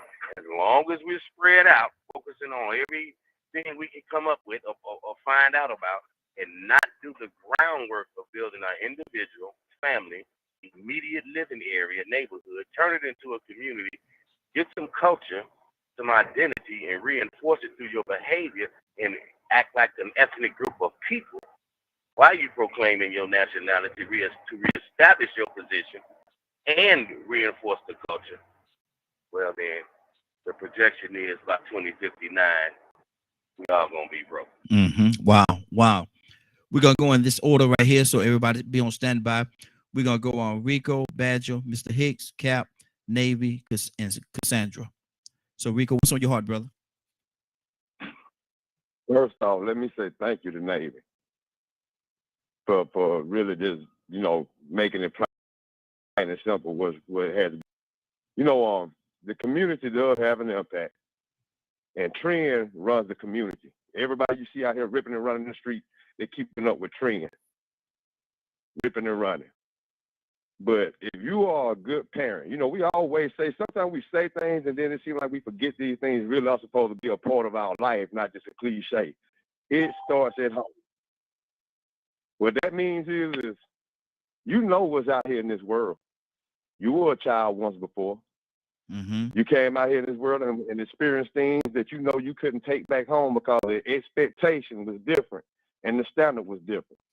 And so as you become a parent, like your parent probably was or did, if you pay attention, remember I said the lack of paying attention to some of these children are the reason why they have ADHD, they're exposed to too much stuff and you ain't got no control over because you ain't paying attention. If you pay attention to your child, you're going to notice that they're picking up something that you didn't instill in them. Yeah, we can have all the wealth in the world. But the most important wealth is the thing that we're going to teach them by example and the standards and the expectations. Look, I'm going to make sure I help you with your homework so I can prepare you to be good in school, and I expect you to make A's because I put quality time in. Rico, hold on for a second. Making sure you got these. Rico, hold on for a second. I want you to clarify something because I don't want the people that's listening to what we're saying to misconstrue what you just said. You say if you pay attention to your children, you could pick up that whether they have ADHD or something like that. Explain. I said you could pick up outside behaviors. Okay. You know what? You have an expectation in your household. Yeah. when you notice your child come in with a different attitude to start saying little words, and where they get that from? Okay. Where he hear that from? Mm-hmm. If you are really paying attention, you notice they're going to start behaving and doing little things that they didn't get that from me. They didn't get that from you. Okay. Oh, they must have got that from Barney. What's that little song they sang? Where they get that from? If you paying attention to your children. Okay. That's why I said that earlier. You know, and if anybody don't have it, get that confused, then I don't know, what's going on with that. But they're going to inherit more than material wealth. Now, if they are picking up some things from the community or from social media, and these things are negative, and they are below your standard of expectation, and you are paying attention, then you deal with it and you make a consequence, a repercussion. You let them know that what is not acceptable, because you have a certain expectation. And if you continue this behavior, you won't get these rewards, even though I'm worth $1 billion. We don't accept that. I need you to act like you could be somebody that can run this business. But I don't want you to be a slave master. I don't want you to be a slumlord. I want you to be a businessman of integrity. I want you to uphold his name of this company and what it stands for. So what I want you to do, I ain't just going to give you a trust fund. No. I'm going to let you start at the bottom like I did, so you can understand how to relate to other people and you can have respect. But at the same time, you're going to uphold the standard to earn the right to get this position. Because if I just let you be entitled, you might not understand the consequences behind some of the things you do. We could blame the community as much as we want to. Yes, the community does have an influence. 30 seconds. When they bring that negative influence or that negative behavior, if they're picking up something good, that's cool. But if they bring home some bad information, some bad behavior, negative, you're going to correct that, because at your home, like we said, it starts at home. You have a standard of expectation. Now, if I'm the type of parent that has a child that come home with a computer and a book and say, hey, I want to learn about asteroids, I want to learn about the galaxy. And I say, man, put that mess down. Let me teach you how to fight dogs. Guess what that child's going to inherit from their father? They're going to inherit dog fighting. Absolutely. Unless he invests something different in them and he has a different standard. But if his standard is of excellence and he don't accept nothing less than that, then believe me, the community can have an influence, but you have control to a certain extent to have a bigger influence if you lead by consistent example, and you can catch it if you pay attention. Good. So Stay right there. The parent has a big part to play in this. You know, we actually do sometimes see parents that influence the negative behavior. I have seen parents that were negative and they wanted their sons to follow in their footsteps, like gang banging. Good. Stay right there, Rico. Stay right there. We got to keep this thing moving. Hold on. We'll come back to you. Let me go to Badger. Badger, what's on your heart, brother? I was sitting here and I was thinking,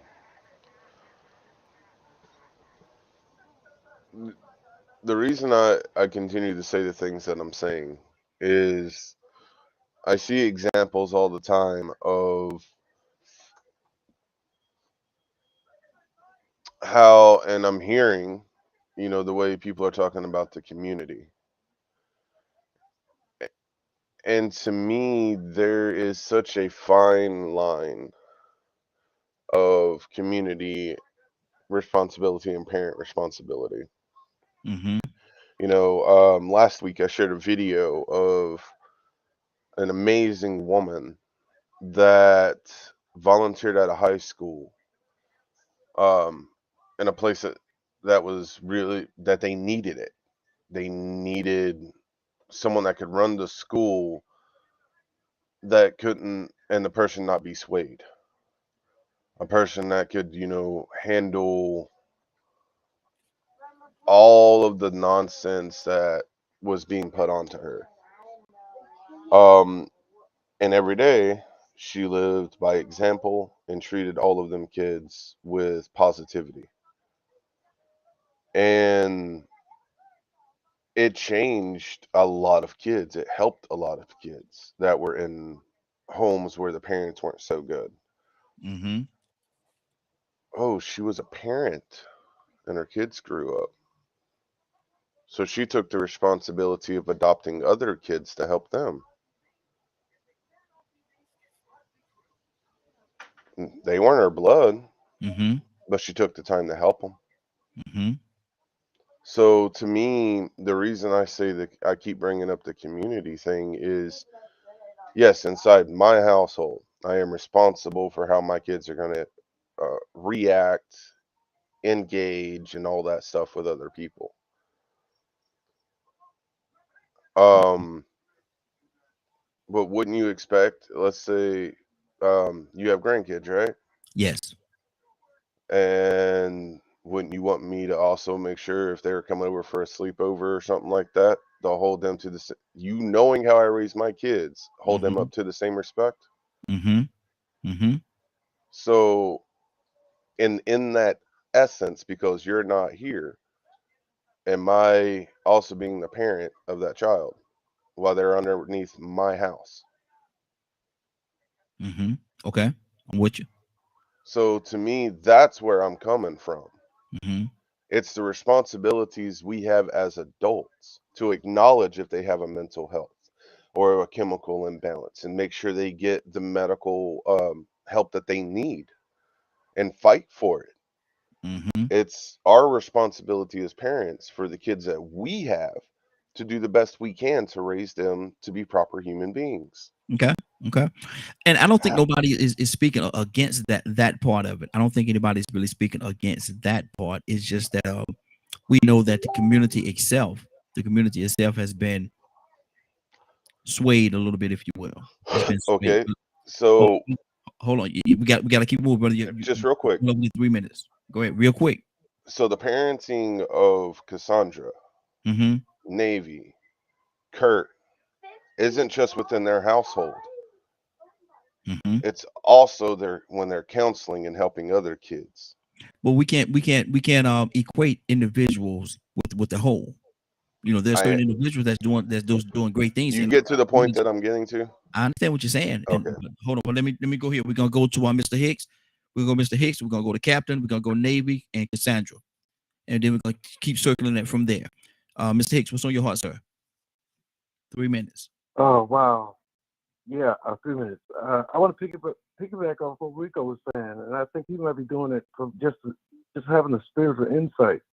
But going through the situation with my son, my youngest son, that the whole experience, it was so traumatic. It was a challenge to the family, and ultimately it broke the marriage because there was.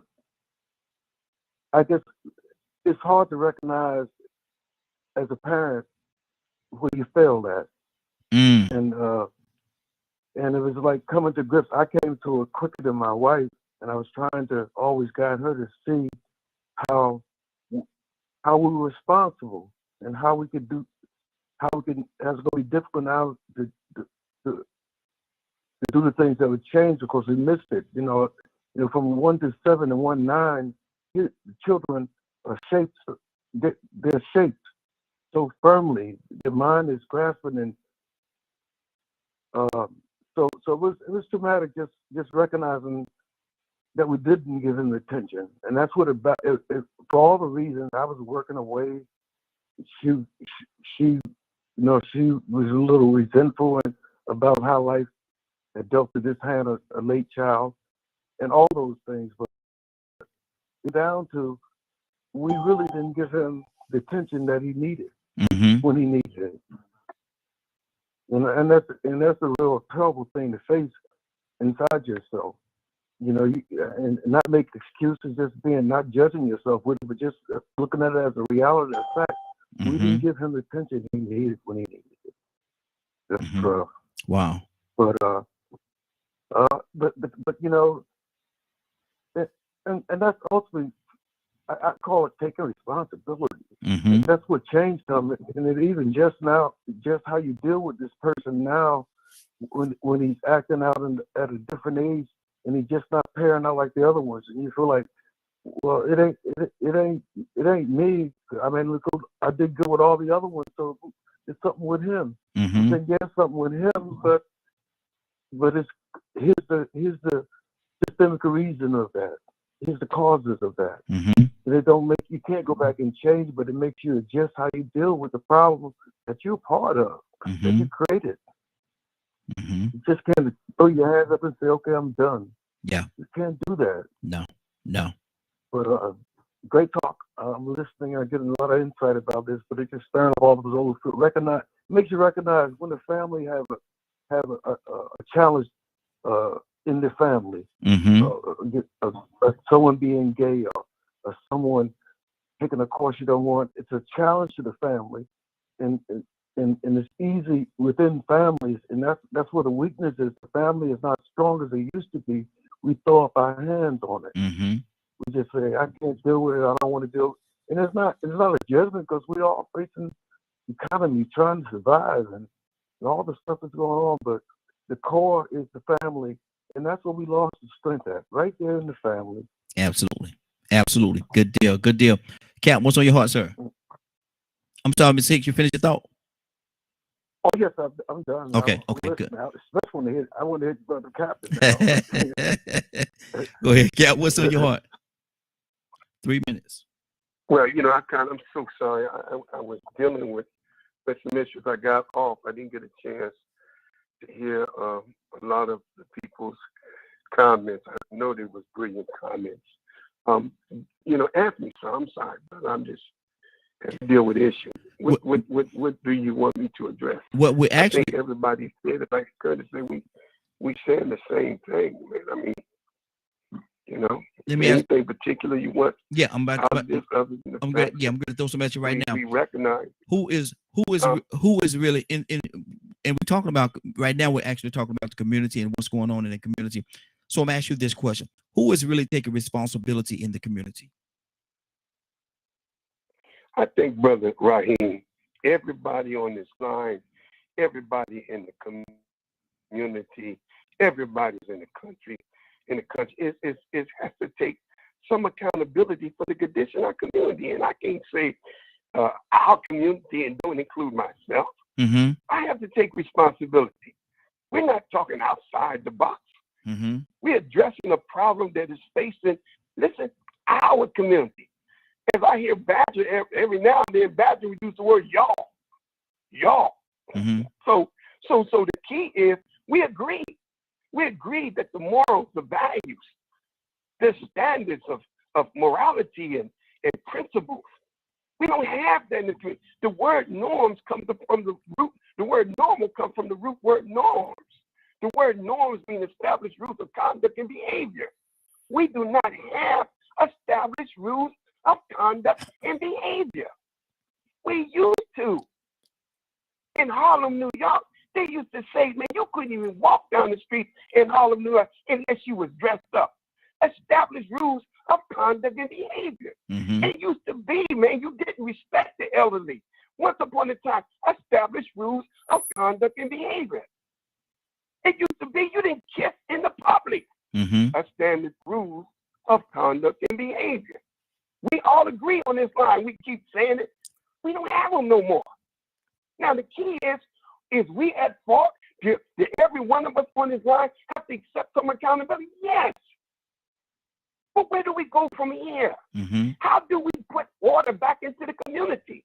When you take the man out of the home, you destroy the structure of the community. The woman has done a fantastic job, but if I lost my arm, then I'm a handicap. Oh, I can function with one arm, but it ain't like with two. We can't ignore the role of the man. And who's going to hold him responsible? Us men have to hold each other's responsible. So we have a community that's out of order. How are we going to get it, Raheem, back in order? What is the role that everybody on this line going to play? All of us think we're doing the job. I got the peacekeeper. I think, well, I'm doing the peacekeeper. I'm doing it's just good something. I'm counseling, Brother Chris. I'm doing X, Y. Everybody can say that. That's good. Fine. We get a clap. We get an applause for that. But we can sit here and go all day long and recognize we got to bring our community back in order. And we first must do it by building a family up again. And we got to stop pointing fingers. Well, it's the man's responsibility. He is vanity, yes.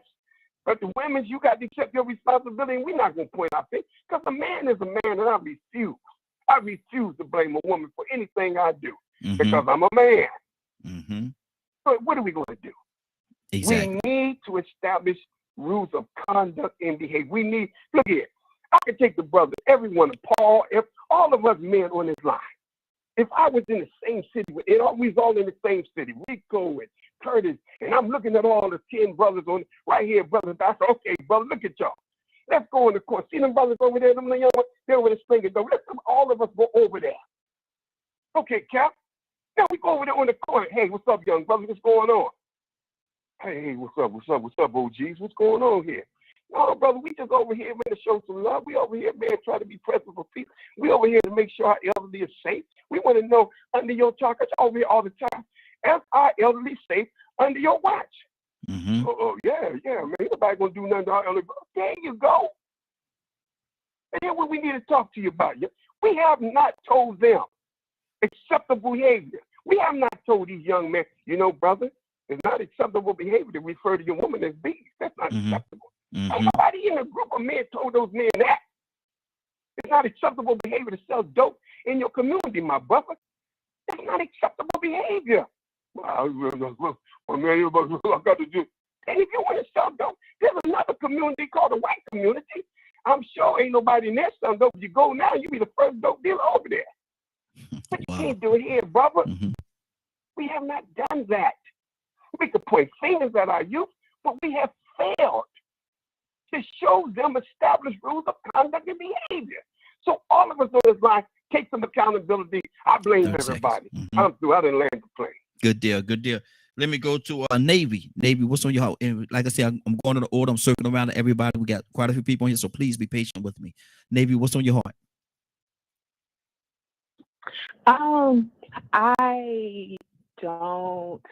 I don't know. I'm just kind of listening and taking in at this point. I mean, I can agree. We all have some accountability. We're all playing a role in trying to correct or bring back some of these customs. But I mean, to some degree, I also feel like, I don't know. It's not going to be an easy fix. And it's not like I'll go back to what I said earlier. It's not a one size fits all. It's not a cookie cutter approach that we can take to this. It's not just one answer or one solution that's going to fix it, but we have to start somewhere. We have to start executing, more importantly, the solutions that we are given.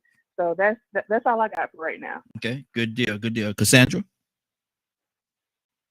Yeah, I go back, to what I said, and I agree with Navy. The way that I would approach, finding solutions is going to be different because of the type of people that the clientele or the people that I deal with.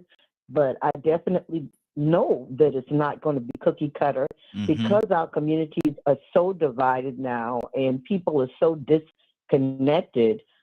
Most people, just being honest, you don't know probably all of the neighbors on your block because people don't interact with each other like they used to. You would have to get out there. I agree with Kat with this. You're going to have to bring those people together if they want to even talk to you. Or it's just different, and the approach is going to have to be different. And I agree with Navy on this part. It is not cookie cutter. It is not going to be one size fits all. I totally agree with that. So that's all I have. Okay, good deal. Leonard, good morning, sir. How you doing this morning? Good morning, Raheem, and the Morning Glow family. Good to have you, brother. Good to have you. We're talking about right now we're talking about responsibility in the community and the demise of the community. Whose responsibility is it to lift the community back to where it once was? Or is that even possible? Well, let me address the fact that, one, I believe in individual responsibility. If you take a bunch of responsible individuals and put them together, you have a responsible community. But you have to start off with responsible individuals. I think the way that some people dream about it may be not as effective. Because, one, the notion that, you should ignore a person's individuality and address them from a community perspective, I think that's just a little over romanticized. There are people that have problems, and their problems have to be resolved. They have to have a better way to deal with their lives as they are.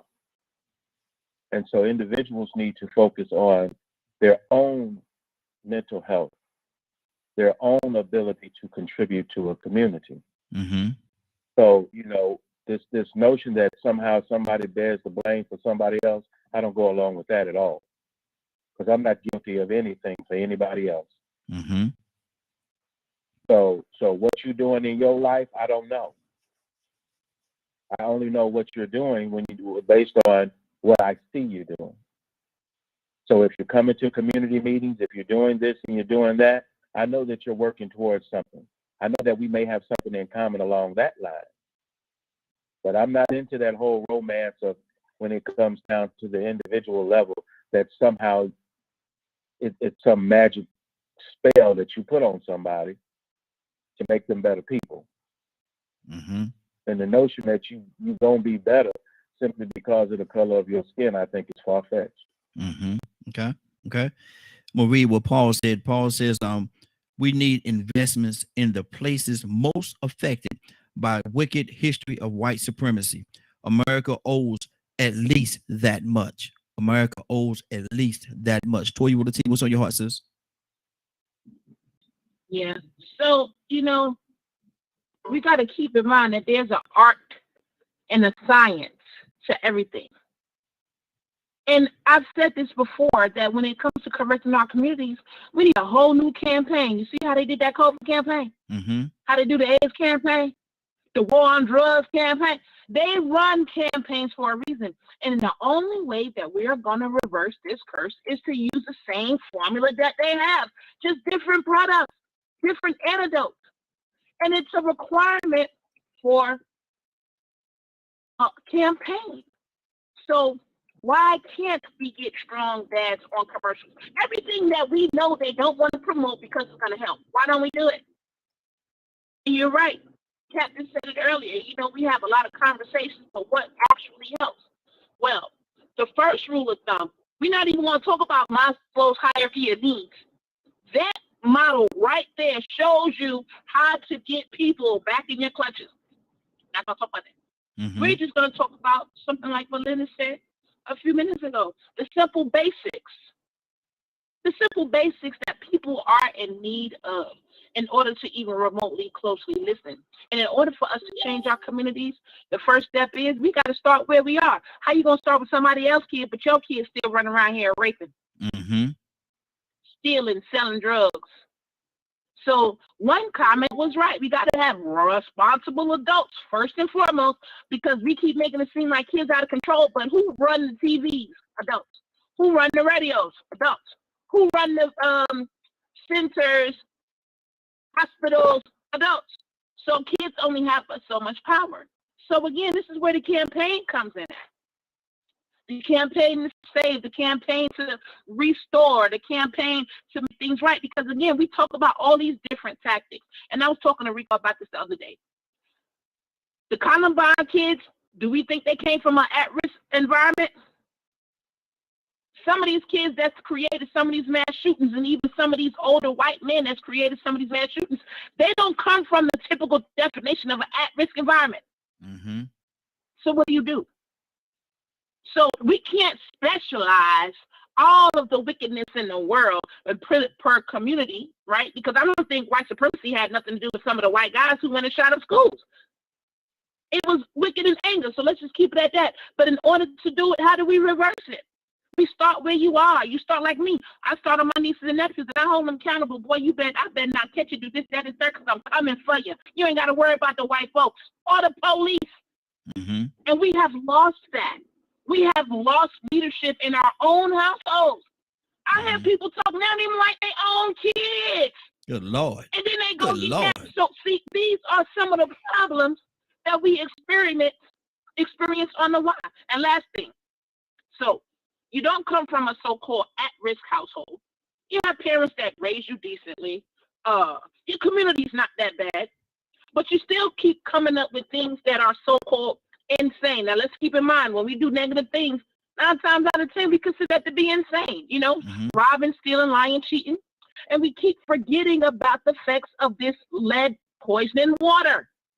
Look at Camp Lejeune. If you bathe in it, if you take a bath in it, then it can kill you. So now here we are again. The government has thrown all these other distractions. Oh, it's the parents. Oh, it's the community. Oh, it's the this.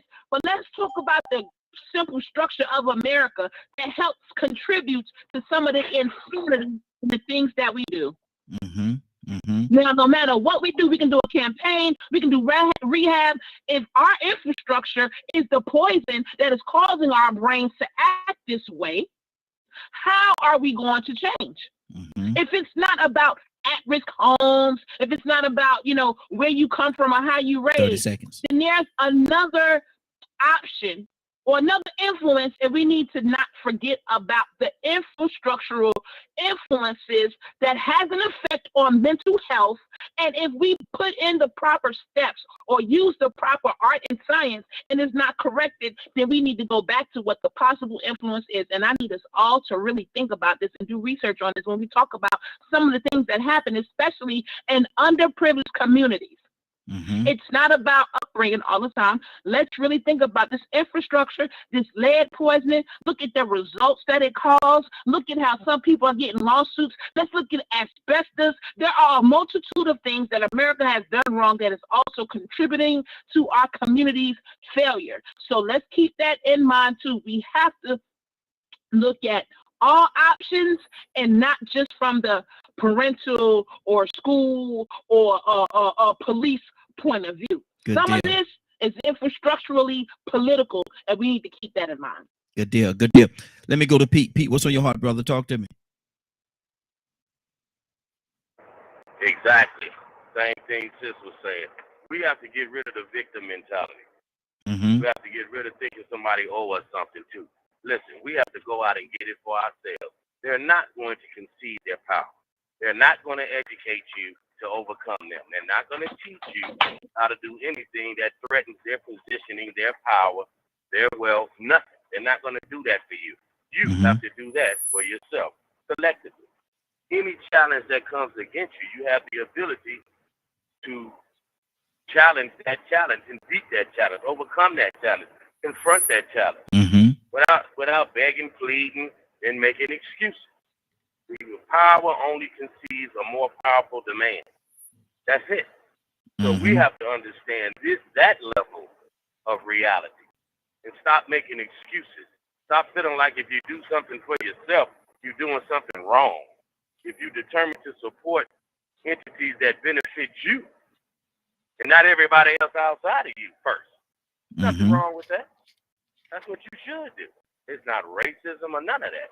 Like I say, you do business with others where you have to, but you do business with who you can when you can. Right? So keep that stuff in rotation in your community. It's truly us coming with the best of our intellect and our ability and doing what's best for us while living peacefully as much as we can possibly with everybody else. Wow. So we have to understand as a collective, we know that we should know the history of our experience in this society. Years ago, many different stories when it would seem like things were way worse. They did much better, but they had a mindset to do. What's the scripture in the Bible when it talks about how the people had a mind? Yes. Come on now. Exactly. God bless the people's effort because of the people's mind. I'm not about to start preaching. I'm just saying, where's your mind? Where's your heart? What are you focusing on? Yes, absolutely. We always say individual and collective responsibility. But where are we focusing that on? With many of our formation spiritual institutions, they feel as if they're blaspheming against God if they talk about their everyday issues. They don't even want to deal with that. They're scared to deal with that. They're scared to call Biden out. They're scared to call, Trump out. They're scared to speak to the governor. Scared to go down and talk to the mayor. Straighten the alderman and the city council out. Make sure the school board is operating right. Has the right resources. Come on, working on truancy. Just everyday things. So we have the ability to confront the issues, the situations, circumstances that confront us. But do we have the heart, mind, and spirit to do what is necessary to overcome it? That's the problem. And are we self and collectively determined to to improve ourselves, our 30 family, seconds. our neighborhood, and turn them into community. And then orchestrate our existence in this society from a collective standpoint of power, not conversation, not begging and pleading. Like I say, we asked for the George Floyd police reform bill. They slapped you and called you a $2 whore, not a prostitute. Prostitute provides a service for compensation. A whore just gives it away. And they slapped all of us like $2 whores and urinated in our mouths and gave us a holiday for Juneteenth. And we jumping around like bunny rabbits in a field of carrots or something and cabbage, like we really done got something. You better get your mind right. You better get your focus right. You had better understand the reality of your condition and do everything you can to improve it. And don't make no excuses about what he, her, it, them, those, there, or whatever did. Do what you're supposed to do. Okay. Now hold on, preacher. Give a preacher mic. Hold on, preacher. Preacher, you know we got to keep it moving. 2 seconds and I'm gone. Sometimes you got to deal with stuff directly. You got to deal with law directly. You have to confront some things face to face to get some clarity. And sometimes you just have to be what you are, a flesh and blood sentient being, and take a stand as a being. Good. If I can talk to you and we get an understanding, great. If I have to slap you upside your head, then slap them upside the head. Do whatever is necessary. Stop making excuses. Stop taking the weak point. Good deal. Good deal. Now, Pete, we got Pete. Everything to be disunified about. Now, hold right there, brother. Hold right there. We got to keep it moving. Got to keep it moving. And Paul said, there is more power if we build a coalition of all races. Just saying. That's his quote said. He ended it by saying, just saying. So let me go to Tucson. Tucson, are we really interested? Is everybody as a whole really interested in rebuilding the community? Or some people just have no interest in that area at all? Well, everybody was talking the parts that I heard. You know what I thought about? I thought about jumping out in high traffic. With no traffic guard, no red light, no stop sign. Everybody going in their own direction. You have the chances of getting ran over. And that's the type of, just about the type of society we live in. Everybody's own way, everybody's own purpose and cause, their own direction, high traffic, and everybody's going somewhere, but you don't know where they're going. So you jump out there and try to do something. Well, you might get ran over. Unless you do something to say, everybody just stop. Everybody. So Paul, maybe that might be a good thing. That if you get everybody from every whatever direction they're going, whatever they believe, whatever thoughts they may have, just like we do on the morning group, time and say, okay, let's just talk about it. I know talk don't do anything. We like to meet. Meet don't do anything. You got to do something. But first you got to get them to stop. We doing stuff. Everybody's doing stuff. Look, I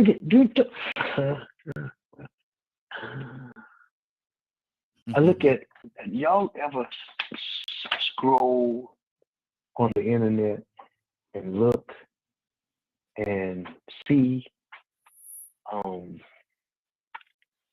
the most popular thing, and maybe that's not the only thing, but I see a lot of young women, they get close to the camera, they have tight garments on, and they just shake that thing like a sauce pickle. Oh Lord, Tucson. I'm trying to just point that out, not to be critical. Okay. But can't we just all stop? I'm sorry. I got to throw something out there. But anyway, I'm just saying, can't we all just consider? I know you have your own agenda. I know you're doing your own thing. That's perfect. That's good. You're going to head where you're going. But if you don't, you ever saw what happens when you have a traffic jam? Mm-hmm. Nobody can go nowhere. Mm-hmm. That's where we are. Wow. We can't get where we're trying to go because in the midst of everybody's doing their own thing and going in their own direction, having their own purpose in cars, we've had a traffic jam. Because nobody paid no attention to anything nobody else was doing. Can we just stop since we're here and figure out how we can get this thing to unjam itself? Wow. I don't know. I don't know. I just thought that's what I thought about. Good deal. That's good. That's good. 508-924-3521, 508-924-3521. Give us a call. We definitely love to have your input. We transitioned over. Everybody's talking about the community. We started off on one point, and now we're actually transitioning over to we're talking about the community and how we can improve on the community. Now, we started out talking about we actually started out talking about the kids. We started out talking about the kids, and if you don't treat them right, you're gonna bury them. I'm trying to get the proper verbiage here. If you baby them, you bury them. If you baby them, you bury them. Is where we started. So Rico, what's on your heart, brother? Well, it goes back to that. It was an important question asked, and I don't know if it got around to that yet. Captain Dennis asked, how can we start changing the community? And it starts once again with the individual, like Leonard said. But then it also starts at home, deeper than that. Now, as an individual, once you get yourself figured out, and if you are in order, then you do that same thing with your children. If you have a standard that you live by. Now, I look at it like this. That's good. When you raise a child to go out into the community, you can actually have somebody that will be that next leader or influencer. See, they don't have to, when you pay attention to them and put into them, think about this. Jeffrey Dahmer, his parents didn't know that he was killing animals and doing stuff like that when he was young. They didn't pay attention to him. So when it was time to let him go and send him out into this world, they sent somebody out into this world that was unprepared. He had a different standard. During his out of time, he picked up some deviant behaviors. Later on, they started picking them up. And they probably said, well, you know what? We need to get him some help. We need to get him some therapy. Now, imagine Jeffrey Dahmer's parents taking him to a counselor, and they telling him what he's doing. And then they say, well, you know what? You need to spend more time with him. He had too much time on his own. He shouldn't be out in the woods by himself, finding dead animals, playing with them for hours and hours, and then being able to smuggle them into the house. You too comfortable. How you got dead animals in the house up under your bed? You ain't checking in. How much time you spending with little Jeffrey? Now, if somebody came in and did that, if his parents came in to talk to a counselor and that counselor went to talk about the community, ain't that something? That means there ain't nothing gonna change because he's still ain't getting where his source of standard is being built. It ain't. This is his primary care. He had a mother and a father. So I don't want to talk about race. I don't want to talk about single mothers and talk about single fathers. I'm talking about the responsibility of parents, instilling in them and the children inheriting from them how to work around and get along in this world morally with some type of integrity. Upstanding men and women, young boys and children. We got adults having babies, then we got children having children and babies having babies. These conditions exist. But we have to also let these people know, number one, you have to be very responsible as a parent. There's a reason for this. Because you are somehow responsible for how this person turns out. starting at a very young age. You're somehow responsible about what this child is interested in at a very young age, and you're also responsible for the consequences of how they act when they go in public. But letting these young children know, even if they can comprehend it, number one, they started out wrong, but it ain't too late, because now you have a huge responsibility. As a parent, you have so much power. As a parent, you are so important. As a parent, you have so much influence. The way if you do live in this hood where all this chaos is going on and all you hear is sirens all the time, when you get in your household, you can talk about Martin Luther King Jr. You can create a new trend. See, society is built on trends. They can easily be influenced by that trend. But if they have the right access and exposure and understand the reward behind doing the right thing, and they know not to fall weak for those trends because they understand really and truly what works for you can work for them, then they can be the new trendsetters. See, we have to, this word abomination, I'm fixing to use it because a lot of people still use it the wrong way. Teaching your son to sell dope is an abomination. Having your son want to join a gang and follow in your footsteps is an abomination. I don't mean you're going to hell, but it's unacceptable. 30 seconds. But if you have a certain standard for your son as a man, a respectable man of integrity and character, then you will have a standard that they will carry with them in public, the way you won't have to get bad news from them or other people saying, I saw your son doing this. You know, the woman made a post the other day. Y'all, what I'm going to do with my son? He's 5 years old and he asked for some $700 Balenciagas. Well, Facebook can't do nothing.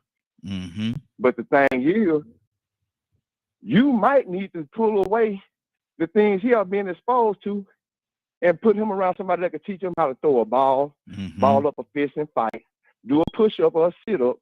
Because the way it sounded at 5 years old, if this is what his standard is, and this is the standard, if you didn't give it to him, then you need to take him away from whoever putting that in him, because that is out of order. Absolutely. There's a lot of things that he needs to know at 5 years old right now, that if he don't get this now, he'll probably never get it later on.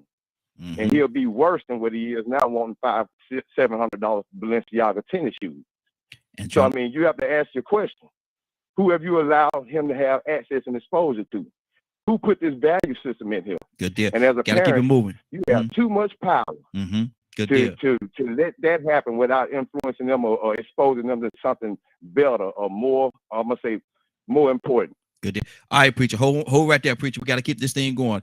Badger, Kurt, Leonard, Willa, and then we're going to Navy. So let's go to Badger. Badger, what's on your heart, brother? Oh, man. What was the most recent question? There was so much said. Community. Oh, shit. It exists sometimes. Man. Do you think people are even interested in bringing the community back? Let me throw a question at you. No, I think people are too selfish. There's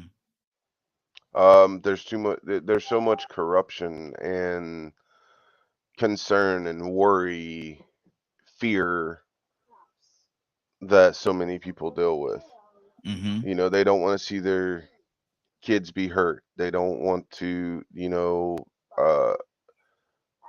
they don't want their kids to come back home and go, how come the neighbor says that, drinking so much is not good, and start questioning their parents and their parents' behavior.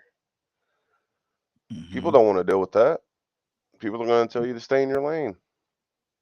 And that's in every community. So, it's just one of those things of what's acceptable anymore. People don't want to trust each other for the most part. They don't. There's so much. Can they? I mean, I guess it depends on the person. Like I could trust you and Leonard and some of the people on the panel and stuff to take care of my kids. So if I was y'all's neighbor, I'd trust y'all. So I think there are people you can trust, but the community as a whole, you'd have to see how the community interacts with one another. Is it a community where, you go, hey, we're gonna have a community potluck, Mm-hmm. and everyone chips in. Mm-hmm. You don't really hear about a bunch of drama or nothing like that. But that's almost dreaming nowadays, Mm-hmm. or that's what it feels like.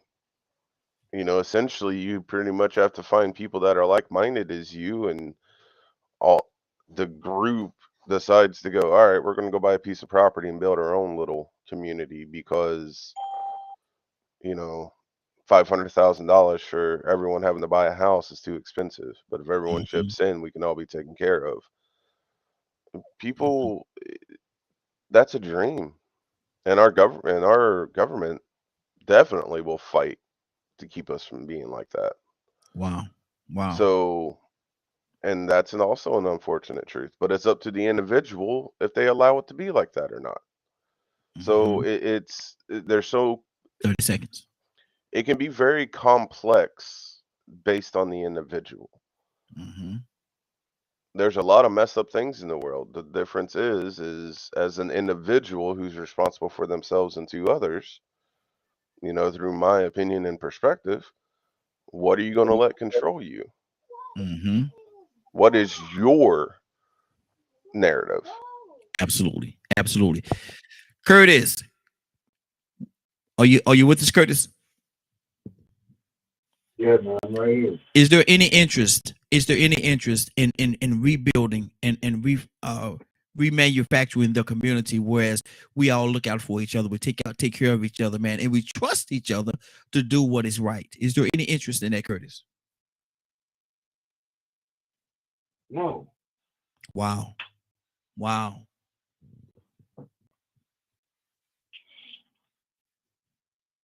That's it? Okay. I was gonna say that's it. Okay, go ahead, brother. There ain't no money in it, right? Mm. There ain't no money in that.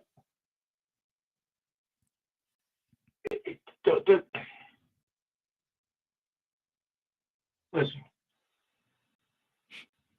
this is just my opinion, all right? You can take it how you want to take it, but I'm going to say it like it is.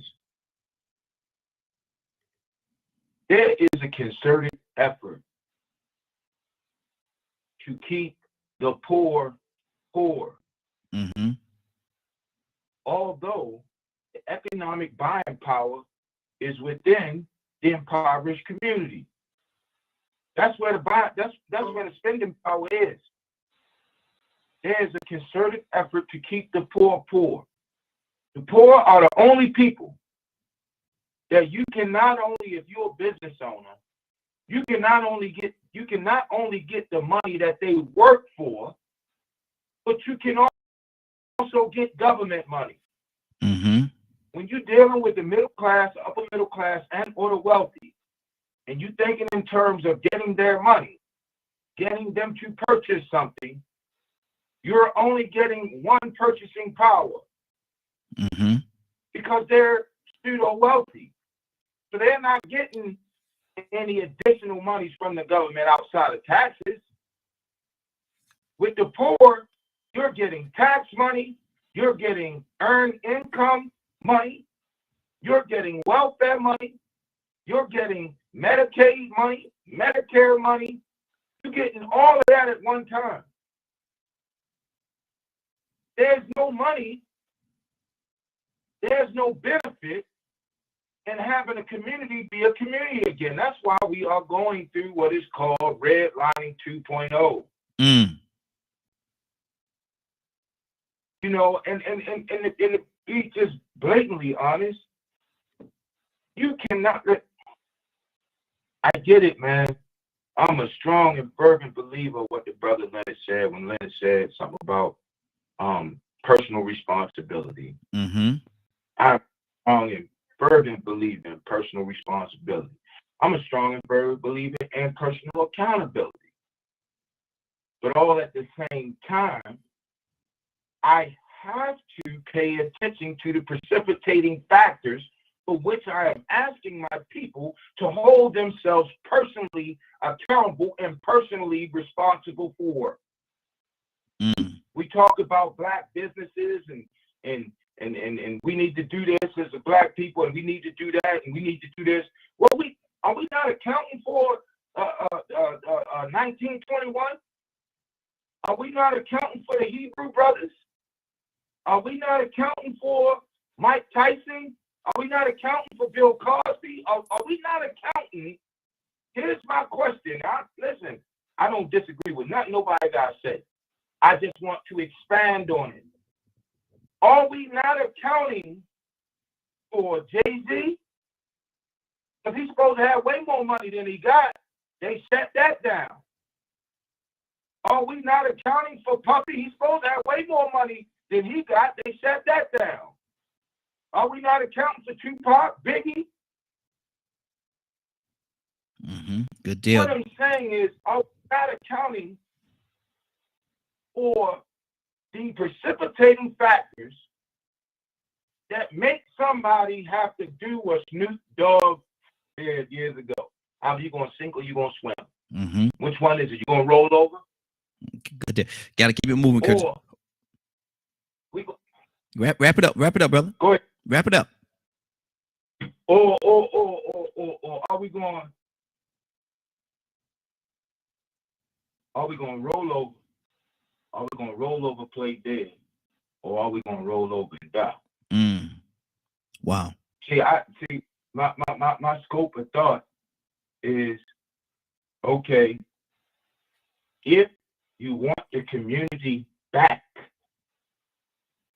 first and foremost, if you want the attention of the children and you want the children to return from whence they came back to their parents, then what has to happen today is that the parents have to show the kids that they are willing to fight and die for the same community that you want. Good deal. Let's keep this thing going. I'm gonna go in this direction right here. I'm going Paul. I'm going to Paul, Leonard, Willa, Navy, and then I'm going to Mary. Paul, what's on your heart, brother? Good morning. How you doing this morning?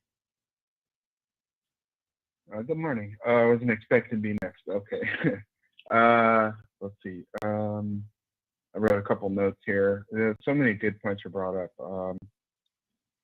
Yeah, there's like, kind of what Curtis was talking about. Like, there's this sort of like a fine line you have to straddle between the history that's happened, that's undeniable, and the reality that exists today. And that's, Willa brought that up last week.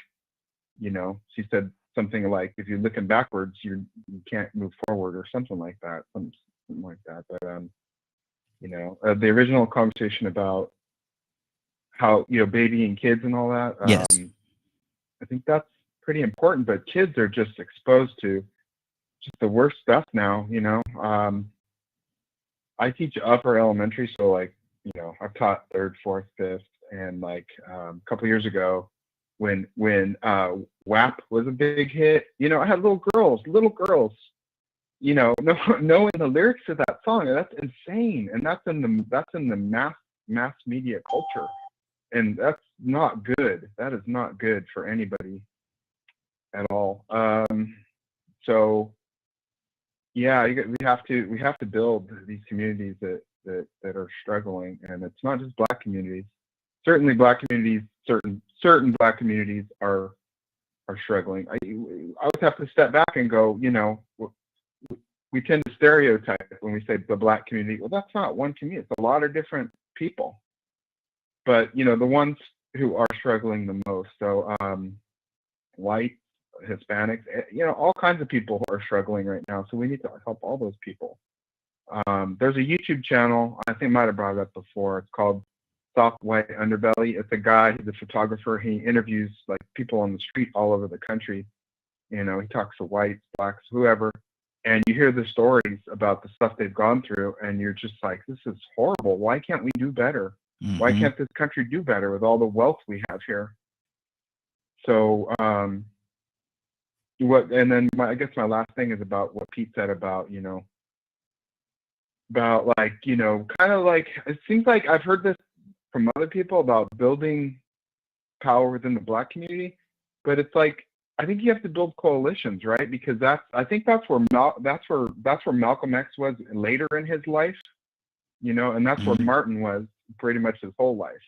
Is like you have to build coalitions because you know there are people that want to keep everyone separated, and that's how you weaken people, when you keep them separated. So okay, that's how I feel about it. Good deal, good deal. Leonard? Well, you know, I pretty much, you know, agree with anything that fosters progress. However, I have a question. What community are you talking about? They bought the community. I was talking about I was talking about the little how you if you baby your child, you kill your child. That was my thing. The community is transitioned to the community, so maybe they're talking about different ones. I don't know. What did you get? What did you gather from it? Well, it seems that there's some people are talking about, which they usually commonly do, segregation. And there I hear another conversation about morality. Then I hear another conversation about community as it relates to choices. So first of all, we need to clarify community. It's overused and it's used out of place. You say, do they want to go back to community? What community are you talking about going back to? Well, when you ask me that question, I'm talking about where we always collective. Well, if you outside playing, and the community looked out for the children that's outside playing. I've been paying attention for the last 4 or 5 years or whatever. On Christmas Day, I remember when Christmas came, man, we be out outside playing. I don't care how cold it is. We wrap up real good outside playing, riding bikes and doing everything that we could do. All the kids want to be outside playing. Now it's Christmas time outside is like a ghost town now, man. But there was a time where, you know, when Christmas time came. There is a way to, I have to clarify because it's a way to explain a lot of things.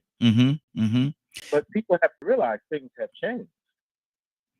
And they've not changed, you know. You can say, well, it's worse this way and it's worse that way. Why you want to go back? What you going back to? You have to explain that to me because some of us haven't been there. My thing is what I'm talking about going back to, and I can verbalize from my standpoint. I'm talking about where there's a unity in the community where if I'm outside playing, Lil Raheen outside playing and Lil Raheen act up in some kind of way, my neighbor had the right, you know, to chastise me, talk to me, and make sure that I'm not even spank my behind and let me know that I'm doing wrong and send me home. Oh, okay, that's clarification I'm looking for because I don't want to go there. That's not my community. Y'all didn't have it in Saginaw. Y'all didn't have that in Saginaw. That type community. Well, I don't know about other people, but nobody was allowed to put their hands on me. I don't care how well you knew me. So there's a lot of things that when people be talking about, we need to go back where? Because I haven't been there. And I don't know what some of you are talking about. And that's how you lose young people and you lose anybody else listening when you don't clarify what you're saying. So when people go back, oh, my antenna go up. Back where? I'm not going back nowhere with you. So you're going to have to come a little bit more correct if you're trying to get me to buy into whatever it is you're selling. Those were the days. Are you trying to sell monogamous relationships? Are you selling working and taking care of a family? Are you selling being honest? Are you selling more morals and values as it relates to how you treat your neighbor? Are you selling that? That was a part of it. That's a whole piece. That's a slice of the pie, brother. That's a slice of the pie. When I say community, all that is a slice of the pie. Somebody came from your community and all this. No, we don't have that much in common. That's why it's so elusive. We all need to do. We all ain't gonna do nothing. That is not the nature of humanity. Well, see, and the thing about it, and one of the beauties of it is this. And yeah, the conversation is everybody got the reason why the conversation is that way because everybody got their own perspective as to what they feel about community. Everybody, you know, I can ask everybody on this call right now, on this broadcast right now. I can ask everybody what they think about community. You may have some similarities, but I guarantee you, everybody's view is not going to be the same. It's not. Right, but there are things that we can commune around. Yes, absolutely. I see similarities. And so community, we have to take into consideration that Paul's idea of community may not be that. Mm-hmm. He may not have no clue of what you're talking about. Mm-hmm.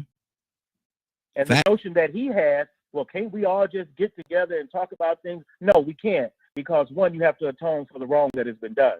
Mm. And if any white person comes to a black conversation with nothing but reparations on their lips, I guarantee you, you're not welcome. Okay. Let's keep this thing moving, man. We got this is good. Willa, what's on your heart? Willa, we're gonna go to Navy. I think we may have lost Navy, but we're gonna try to go to Navy and Mary, and then we're gonna go to Toya with the T. So, Willa, what's on your heart? Put Hicks in there. Good morning, bro. I got you, brother. Good morning. Good morning, brother. Willa! Good morning. I gotta say it. Willa! You're so silly, right? But I got on the line when Rico was talking, and I mean, hit everything on the nail when you're talking about how our children are being babies now, and I just believe that it's we're the blame. The generation before that is the blame, because a lot of people that I know say, you know what, I'm not going to raise my children like my parents did.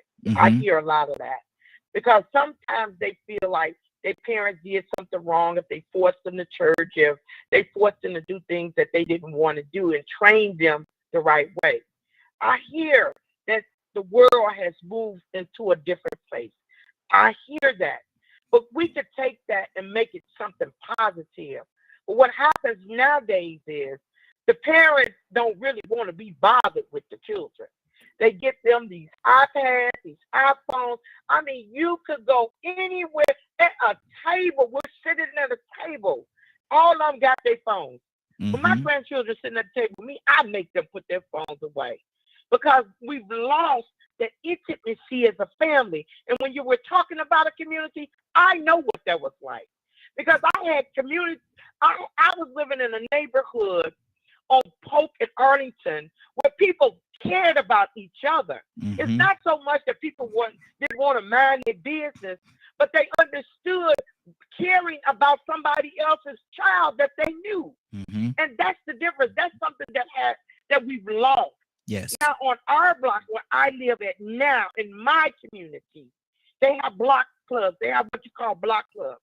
So they come up with things to try to help the area that they live in, like the cameras. Mostly everybody in my neighborhood have Rings and have cameras. We do that to try to help, the crime, if we have any, which we do, to be to solicit to the police or whatever like that. And then when we have meetings, because we have block club meetings, and what they'll do is they'll bring up some. Do you know this person? Because we saw this person. Blah blah blah blah blah. So yeah, I do believe in my area. I can't say for everywhere, but I know here in Illinois, in Chicago, where I am right now, on the north side of Chicago, we are trying to rebuild the community where we care about one another. And I believe that's the question that you're asking, Raheem. Now, I don't know where anybody else stays, but I thank God that I got my neighbor that when I'm going out of town, they're watching my property. You know what I'm saying, Raheem? Yes. So I hope I've answered your question. You certainly did. We're gonna keep this thing going. And Navy, I think we lost Navy. Mary, good morning. How you doing this morning? Mary? Good morning. Good morning to you. We talking about community and how the community have changed. And are people really interested in going back to what it used to be, where we actually cared for each other and took care of each other as a community? What do you say to that, Mary? I wasn't around during that time, so can't really speak on that. But I think some people want to care about people. I don't know if my child is playing and something happens, tell me don't put your hands on my child. But some people don't mind that. I mean, I feel like it depends on what you want to do as a parent, but I'd rather me scold my child than you scold my child, because if you do it wrong, I have a problem. So I feel like, I don't know, I feel like it depends on what you're talking about. I feel like it depends on, I have to know all the conditions, because caring about and watching out for other people is fine, but it's the extent you go to that can make it an issue.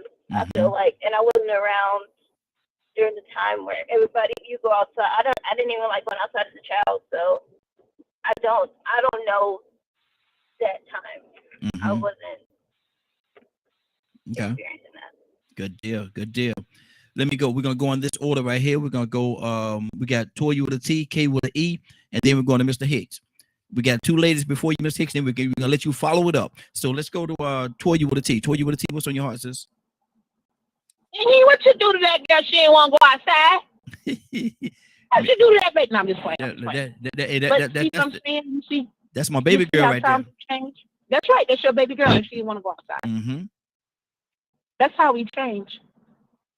Was there something specific that you did? No, maybe that's just Mary, because she's a little human, and she ain't going to do and feel the way you feel just because she your daughter or your child. And that's what happens when we have kids. We change, we grow, we be different. Now, people still look out for your house, and this is how we gotta be real careful with the world, and not let the devil distract us and make us think, oh, all these things is going wrong. People still look out for your house. People still get snitched on today. The culture's changed. Don't snitch. I just had a conversation the other day. They said, Toy, you tattletale? You damn right I tattletale. Hey. What? Yes, that's right. You tattletale. We're not going to pick and choose when I'm 7. Don't tattletale. And then when I get 17, I done seen this now. All of a sudden, Mama said don't tattletale. That's snitching. We don't know what we did to our kids. We don't know it. Navy said it earlier. We don't want to focus that we the problem. Oh, I thought I told you don't drink and drive, but every time you took them out to dinner, you was drinking and driving, goofy. Oh, you told them no. You ain't got to sit in the back, sit in the front. What the law say? Don't the law say that the child's supposed to be in the child seat, but you letting them sit up front? So we are breaking and living life recklessly in front of these children, and they say, well, why don't you listen? Hell, why don't you listen? Sorry, Stephen. Why don't you listen? Have to wash your mouth out. And this is the cycle that we are going through. First of all, for you to look at my child, you ain't got to put your hands on them. Let's get that right. Let's go back and let's talk about this beating thing again. And it needs to be handled with care. You ain't got to beat everybody for everything, but there are some times when you just need a good whooping. But along with that, you ain't beating your own. This is how we got discombobulated. Because you ain't beating your own child. Our families are torn apart. We don't trust from the family. The sister can't whoop this kid because you don't whoop your own kid. And then we went to an era in the 90s that was on a talk show. You told your friend called your friend a B word. And now you spank them, and your friend say, you better not put your hands on my child. You know why? You better not put your hands on the child because the mama was the one calling you the B word. So a lot of us can't even identify with some of these things because these are the things that we indulge in. These are the things that we do. You know how many friends I got, and I told them then, you shouldn't be doing that with your kids. Oh, you ain't got no kids. You know what I'm talking about. You know how many years later they said, Toya, I should have listened to you. But you know what? As a manager, I got kids coming up in there singing WAP too, and I'm going to whop you right on out the door. You don't come up in here like that. You're coming in here with all them nails and them goofy eyelashes. You ain't going to do it on this clock. And this is what I mean when we need to cause order right where we are. We are the adults. So if you're coming into my establishment and I hired you, I'm going to get you in place. You ain't talking to each other kooky and cockeyed. You're not going to be listening to no music. You're not going to be disrespecting each other. You're going to follow the rules and regulations, and that's the way it is. And if you don't like it, you got 3 exits, 2 doors and a window. Pick your choice. And that's the problem. We're not putting up standards anymore. We're not holding our positions as adults anymore. We're so scared something's going to happen that we're not calling the shots and we're letting the kids call it. And that's our problem. Anything that happens with the kids is the adult's problem. We got to stop making it seem like the kids. Who's stronger, the adult or the kids? And in many cases, it's the kids because the adults is soft and squishy. Wow. I hate to say it. Some of the teachers, soft and squishy. Some of the principals, soft and squishy. Some of the parents, soft and squishy. Yep. So now, when it comes to babying a child, first of all, they're not babying a child. That's the problem. A baby needs to be babied until it can eat meat. So a baby needs to be held, need to be cared to, need to be taken care of like a baby. But the point is training it up and it should go the way you should go. Why that baby still sucking on your breast at 8? Come on with the jokes. Wow. Why that baby don't know that you supposed to be getting up and well, you're a little boy, so your job is to do the trash and do the this and do the that. And girls can do it too. We're not teaching our kids, nobody. Good deal. All right, and preacher. We trying to pass this ball around. All right, preacher. We got to keep it moving. Let's go to K. K with an E. Good morning, young lady. How you doing this morning? Good morning, everyone. What blessed and favored and woo. Y'all talking about a lot. I'm dealing with a lot. So let's talk about it. What's on your heart? Man. Y'all know I went to a memorial. I was talking to this young man about his wife. The next day, his sister called me. We was at his brother-in-law's memorial. His wife passed away. Fixing his wife a plate. And we want to know what's wrong with our kids. Well, I'm thankful that her kids are grown, but it's little babies that was running around there, paw, looking for Auntie Stephanie. Now we got to explain to these babies, Auntie Stephanie's gone, just gone. So what's wrong with our kids? We got a lot of kids that's being raised by foster parents that's mistreating them, grandparents mistreating them because they got stuck with them, or daddy got them because mama passed away, or mama got them without a daddy and a stepdaddy in the home and he mistreating them. There's a lot of things going on in the kids, in our children today. It's a lot, literally. And with me out here working with homeless and suicide, I did that suicide walk. It's a lot going on with our children, our teens, and our adults. Because some of these children are growing up to adults and never got no type of help, no type of love. So it's a lot going on. And I mean a lot. A lot. Absolutely. Absolutely. Absolutely. Mr. Hicks, talk to me, sir. Yes, sir. Don't put me in the corner. Uh-oh. You know what? When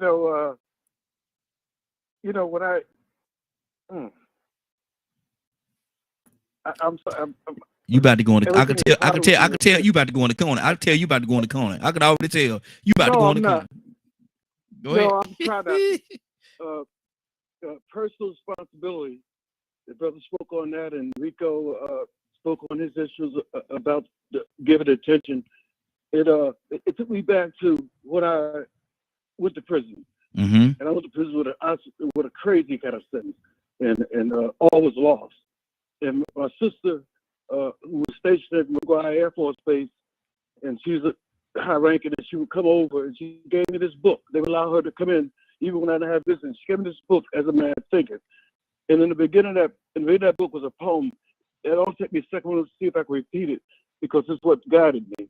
It said, "Mine is the master power that molds and makes, and man is mine, and evermore he takes. The tool of thought shaping what he wills. He brings forth 1,000 joys or 1,000 ills. He thinks in secret, and it comes to pass.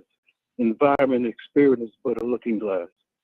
And that hit me with such an impact, because coming from a Marxist kind of view and reading history through anger and stuff like that, I was a victim. I saw myself as a victim. I was a victim of my parents. I was a victim of the society. And I think that even though my son now, even recouping from his experience, the hardest thing for me to get him to see that he's not a victim. That even though you were unaware, you made choices, you made decisions that brought consequences. Those are laws of principle. Nobody can, until you can go back and trace it to yourself, That's the only point that you can really change anything about yourself. Mm-hmm. Recognizing that you always had a choice. It's God given. No matter what, it's always been rough life. Yeah. You can go through history, it's hard living every time. Even then, it ain't never been a good time. You're always faced with a challenge, but God gave you something. He gave you the ability to get in contact with him. You can contact him. But that's going to be your path. You have to figure it out. But once you get that, you're not alone anymore. You have a Father. Not the imperfect fathers we have, but our Father who art in heaven. And that's it. That's our 2 minutes. I'm good. Good deal. Good deal. We're gonna go Cassandra, then we're gonna go to Cap. Cassandra, what's on your heart, sis? Come on, bring it home. No, I can't bring it home. I don't know. I'm gonna just listen. I'm gonna just listen. Cassandra, is it a false fantasy to even think that we can have the community back as it was?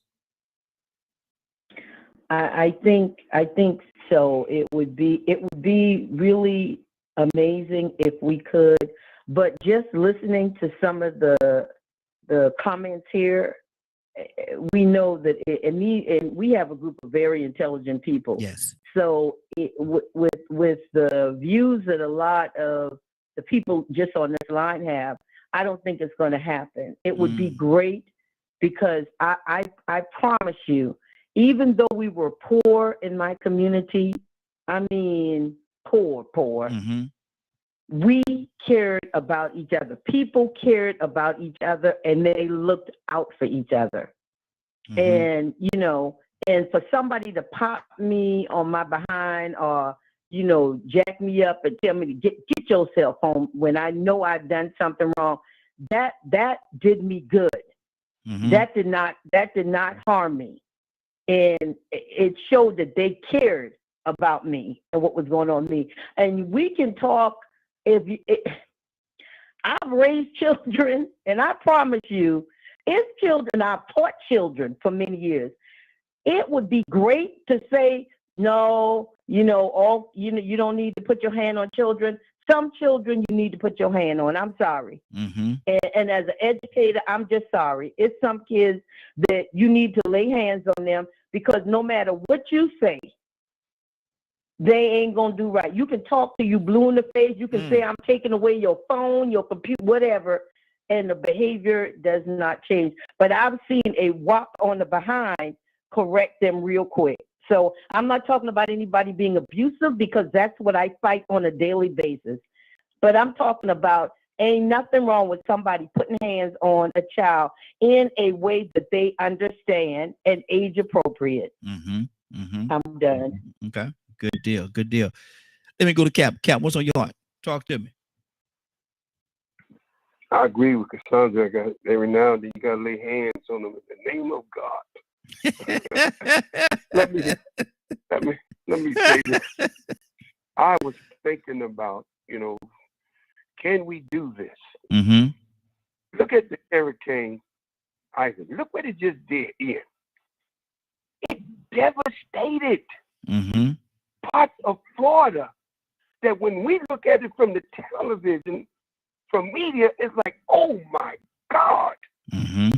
Now imagine the people who have been devastated by it. Do they say, hey man, it's so devastated we can't rebuild? Is our community so devastated that we can't rebuild?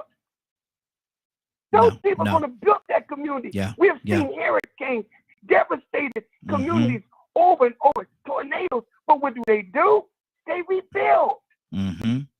Listen, family, the people that's on the coast, the people that live on the beach, do you think they're gonna build a home the same way that the hurricane took the home out? I don't think so. I think they're smart enough to say, you know what, man, I'm gonna build my home above the sea level. I'm gonna put a seawall. I'm gonna take it way back off the beach. So how are we gonna build our community? We're not gonna build our community the same way of yesterday. We're going to learn from the mistakes of the day. We're going to take a little bit of yesterday, but we will rebuild our community. Trust me. But it's not going to be the way we came up. No, we can't take it back the way it used to be. Because the hurricane, life had destroyed that. We'd be stupid to try to take away it used to be. We have to make a community that's strong, that be able to handle the devastation of anything. We can handle it. We can do that. We can rebuild our community family. Oh, yeah, it looked bad. Yeah, it looks terrible. But ask the people in Florida. When they walk away, well, it's over with. We can't rebuild. They're going to rebuild. Trust me. And you know what?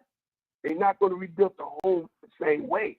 So why would we build the community the same way? We now have an opportunity to rebuild the community in a different way. That we can withstand the hurricanes of life, that we can withstand the tornadoes of life, that we can withstand all of the tragedies and floodings that we may have to face. We have to build a community that has to be able to withstand everything we talked about, family. And you know what we have on this line right here? We have some of the builders. Absolutely. But we can't all do the same thing. There's no way. Absolutely. But when you go to build a home, man, the plumber don't come in before the excavator come in. The excavator don't come in. I mean, the electrician don't come in until everybody got a role. Whatever you doing, everybody on here, let me tell you, whatever you doing, you add, you ain't taking away. I don't care what you're doing, Curtis. I care what you're doing, sister. I don't care what T. I love her. Every one of us. It may be a small part. But I'm so doggone proud of y'all. But you know what? You're doing something. Absolutely. And let me tell you something. 1 hour doing something is better than 24 hours of doing nothing. Absolutely. Trust me on that one. Yes, sir. Thank you, my brother. Absolutely. Absolutely. Kurt, what's on your heart, brother?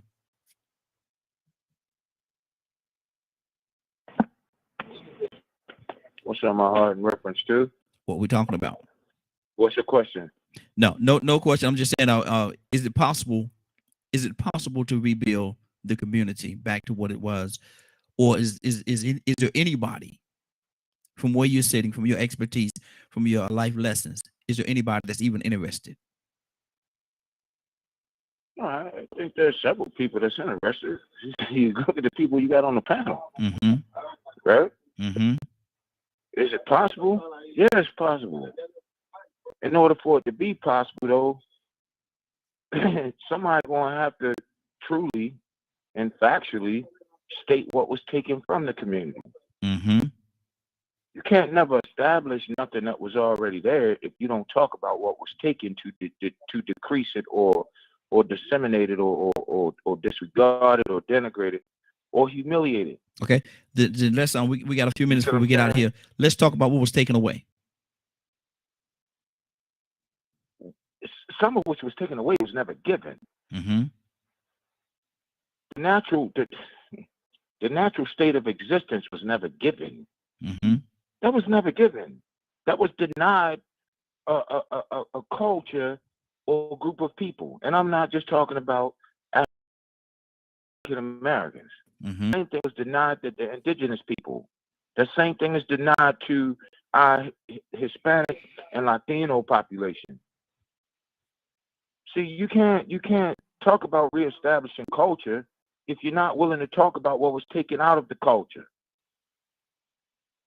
You know, it's easy for us to say certain things, but all at the same time, we're not willing to talk about the fact that you gave a whole entire culture of people dainty meat that you knew was poison, that you gave them blankets that you knew had smallpox in it.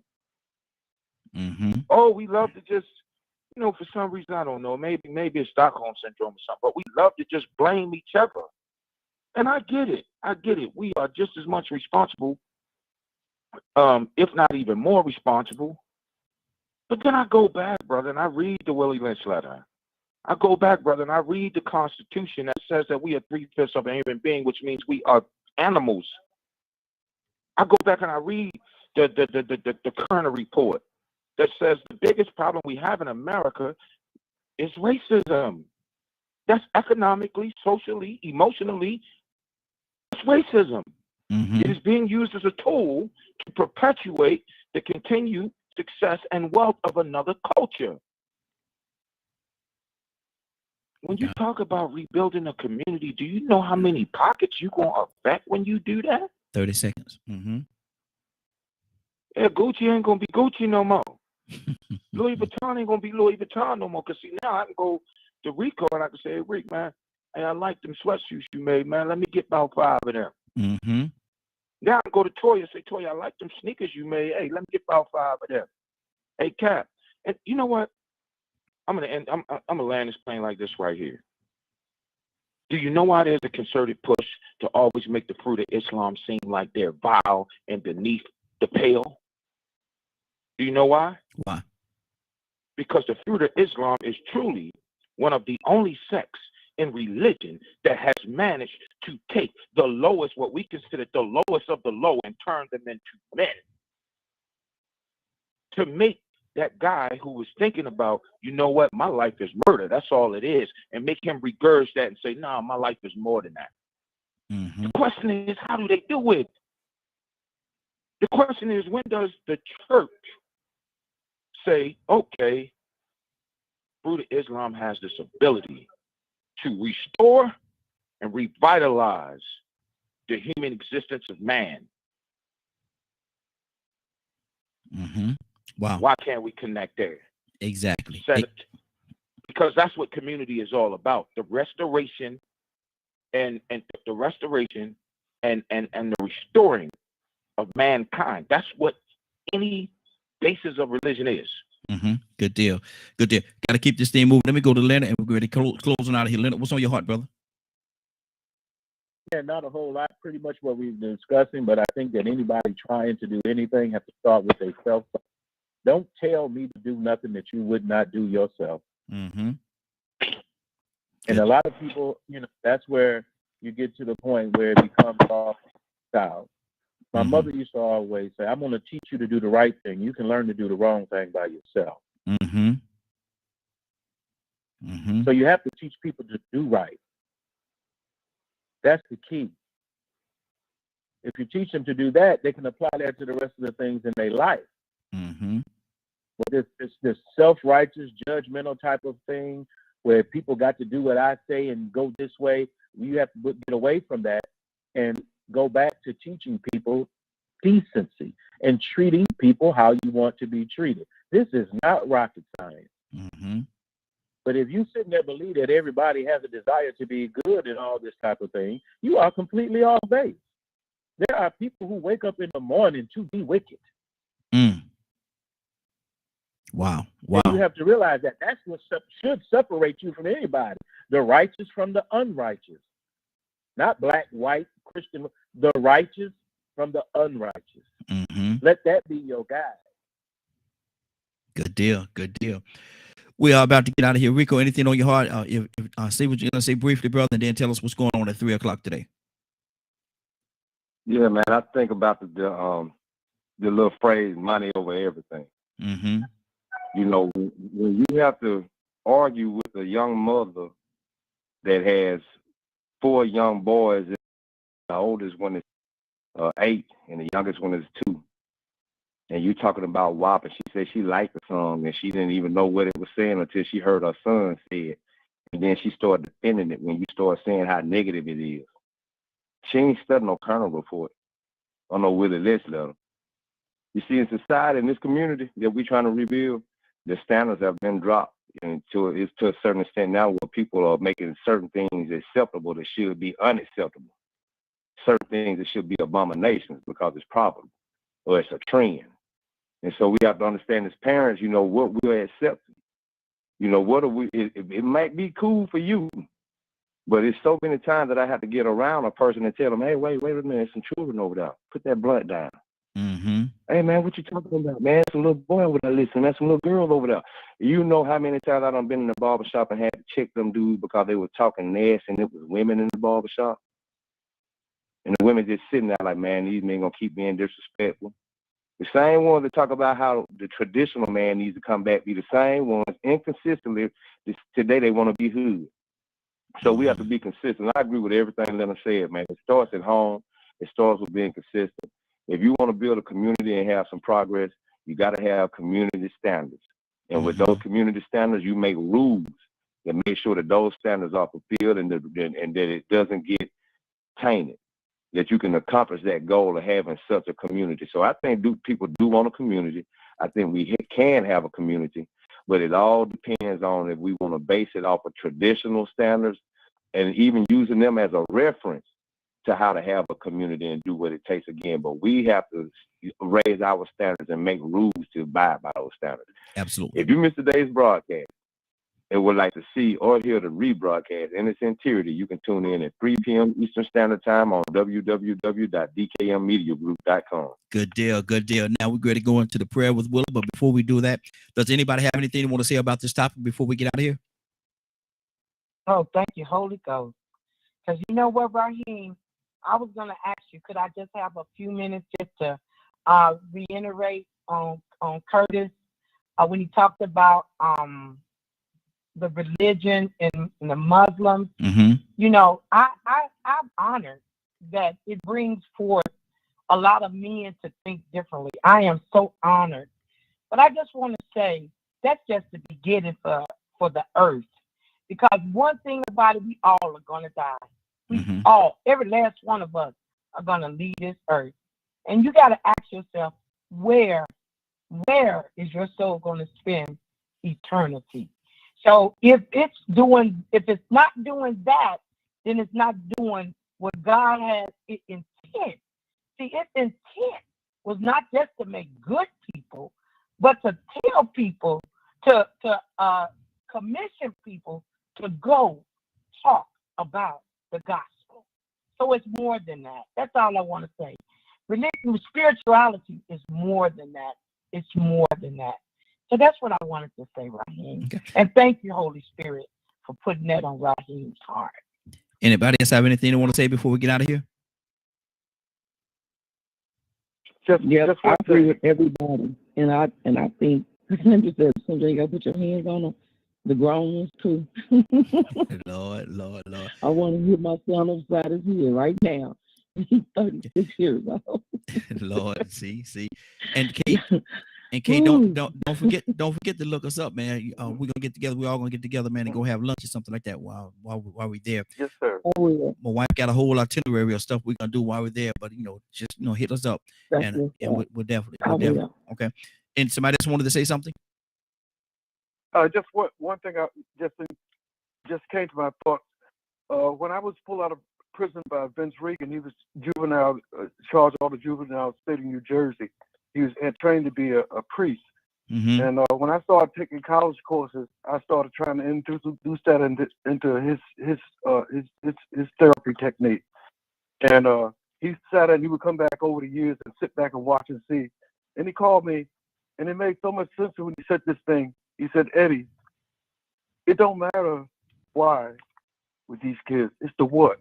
You gotta get them to focus on where they are. They're in the criminal justice system. They're on the path. If they don't get it straight, they're gonna spend their life in there. It's not important what happened to them that what made them a victim. You can't let them do that. You got to deal with what's in front of you and what's now. And that's when I said thing about being a victim. We can always find a reason why. But you got to go inside and find the source that show you a way out of it, whatever it is. And with that, I'm done. I enjoyed this conversation. I got so much from everybody who spoke. Good deal. Good. To God be the glory, brother. To God be the glory. We're going to get out of here. Let me see. Is Willa still there? Willa! Oh, yeah. Come on, Rocky. Well, actually, let's go. Are you ready? I'm ready, Raheem. I am so ready. Let's go. Well, you know what, Willa? You know what? Let's go. Let's go. Come on, Raheem. Let us all go. Father God in heaven, let us go to the throne of grace this morning. Let us talk to the King of Kings and the Lord of Lords. Father, we thank you so much for waking us up this morning, for allowing us to commune one to another. We thank you, Lord, for the message, because I believe, Lord, Lord, that was a message. That was a message in what you planned and orchestrated today. Father, we thank you for it. And we honor you, Lord. Father, we just thank you for everything that you do in our lives. I'm asking you, Lord, to touch and guide. Give them wisdom and understanding, each and every last one that's on this line. Father, I thank you for the protection that you give us as we walk through the valley of the shadow of death. Father, you said that fear doesn't belong to us. You said that you give us grace. You give us mercy. I thank you, Lord, for it all. I'm asking you, oh Lord, to touch those that need comfort, Lord, that have lost loved ones. Touch those that are feeling sick, Lord. Give them the peace that surpasses all understanding. We thank you, Lord. I believe that you're already done it. Keep Raheem and his family safe. Touch the morning glow and allow the success to continue, Lord. I'm asking you for these things in your Son, Christ Jesus' name. Amen, amen, and amen. Thank you, Lord, for the Holy Ghost and the Holy Spirit. Yes. Amen, amen, and amen. Amen, amen. We're about to get out of here. It's been a great broadcast on the thing. Toya with the T, you still with us? Toya, I am. Toya with the T now. Now you done challenged me and I met your challenge today and me, you gotta have a talk. Look, we gotta have a little talk. Because you done challenged me yesterday. And I met your challenge. Yes, Lord. That was an example, sir. That was an example, sir. Now, if the Lord put on your heart to do this with greatness and excellence and to have your butt up on time and stick to your word, that's what the Lord did. I was making an example on how you talk to folks. Now, if you just got right, then you just got right. Can't get right. That's what don't do that to me. That's the Lord. That's the Lord in you. And look at And I'm glad that I can help usher you in the right way, but I shall not be serving you at 7 a.m. Now, we can do 8 a.m., but 7 a.m., that's me in the Lord's time. You ain't going to get me before 8. And look at here. No. And then you got Rico. He came right behind tomorrow. I've been telling you that a long time. You ain't listening to me. You listen to me. I said, oh Lord. Yeah, he didn't want to hear me though. But look, this is the funny part about it. He talking about if you could baby somebody, you could bury him. Now, how you gonna set the date, set your time, and then want somebody to pat you on your back, pulling up on the time? Hold on. Hold on. I think. Hold on. Something Your going on. mute button- Something mute going on with button Rico Mike. go, Something going on with Rico Mike. I don't know what's going on with his microphone over there. Something happened to his mic. It just shut out. Here we go. I don't know what happened to his mic. Something happened to his mic, y'all. Rico, Good job. Y'all look at me, y'all. I was on time. Oh no, there goes Mike again. There goes Mike. I don't know what's going on with it. It's going in and out now. It just seemed to be going in and out for some reason. Look, Raheem. Yes. Raheem. You know they be having these things, right? They be like, black people always late. Oh, Toya Mike. Where Toya Mike here? Hold on. There go Toya Mike. Something going on with her mic too, Lord. I don't know what's going on with these microphones today. Hey, y'all better be glad I showed up when I said I was. Oh Lord, hey, see, boy, these mics, boy, it must be the connection. It must be the connection. I think it's the connection. I think it's the connection. That's what I think it is. I think it's just the connection. But we'll fix it. We'll fix it tomorrow. You know, tomorrow. Listen, it's been a great broadcast. Who that lady? Papa, who that lady that said muted? What did Mike get? Who that There go. Oh. How you say, did I do that? Hey, I want to take a moment though on the serious note and rest in peace. Wonder Boy, Keith Wonder Boy Johnson. You know, he passed a few days ago, man. You know, he was a friend of the broadcast. He's been on with us a couple of times on here. Keith Wonder Boy Johnson. He had one of my favorite songs. I just wanna be right. I gotta break out the song. I just wanna be right. Yeah. You know, he did a good job, but you know, I just want to take an opportunity. Yes, he did. Yeah, and see, and that's so good how I was able to mirror what he did. I was able to mirror. I don't know about mirror. Murder maybe, but not mirror. I'm surprised the captain on here and captain just let y'all just do me in a kind of way like that. Captain, I don't understand what's going on today, brother. I'm trying to figure out what's going on today. But look, I'm trying to understand again how you gonna go out on a serious note. How you gonna go out on a serious note and then disrespect this man with that voice? Ooh. That wasn't a disrespect. The truth hurts. Oh, that's Toya. Now, what you mean, Toya? Oh, her mic must be muted. Rico, what you say, Rico?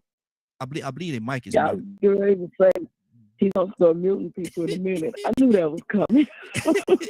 What K with the E? What K with the E? Hold on. K, what you say, K? I can't hear you. What you say, K? K, say it again, K. God almighty, your mic must be muted. Let me see. You ain't got to mute. Oh, over there, right here. Well, look, y'all. That thing out of control, ain't it? I got a finger for you. No, I'm just playing. Oh, listen, it's been a great broadcast. I want to thank you. I ain't fooling with you, Toya. I want to thank everybody for joining. More than that, I want to thank you for allowing DK, your media group, and associates, and the Morning Glow for being a part of your morning. It is now what time? It is now 10:22. 10:22. You're about to exit the Morning Glow, but before you go, I want you to do me two favors, if you will. One, I want you to continue to pray for us because we are certainly praying for each and every one of you. Number two, why this is real simple. I want you to go out there, find somebody, and give them a hug because you never know. It could be the only hug that they get, or it could very well be their last. Love you, and ain't nothing you can do about it. Have a great day and a better tomorrow. That we shine some of this light on you from the Morning Glow. Take it out there into this wicked and cruel world that we live in, and let your light so shine. If you get an opportunity, give somebody some love. You just might find some love in return. Won't that be a beautiful thing? Have a great day. Take care of each other, and please, please, please be blessed. Yes, ma'am. I need to get in touch with Miss Willa. Can you make that happen for me? Yeah, I can make it happen today. Absolutely. Thank you. Yes, ma'am. Y'all have a great day. Love you all. Take care of each other.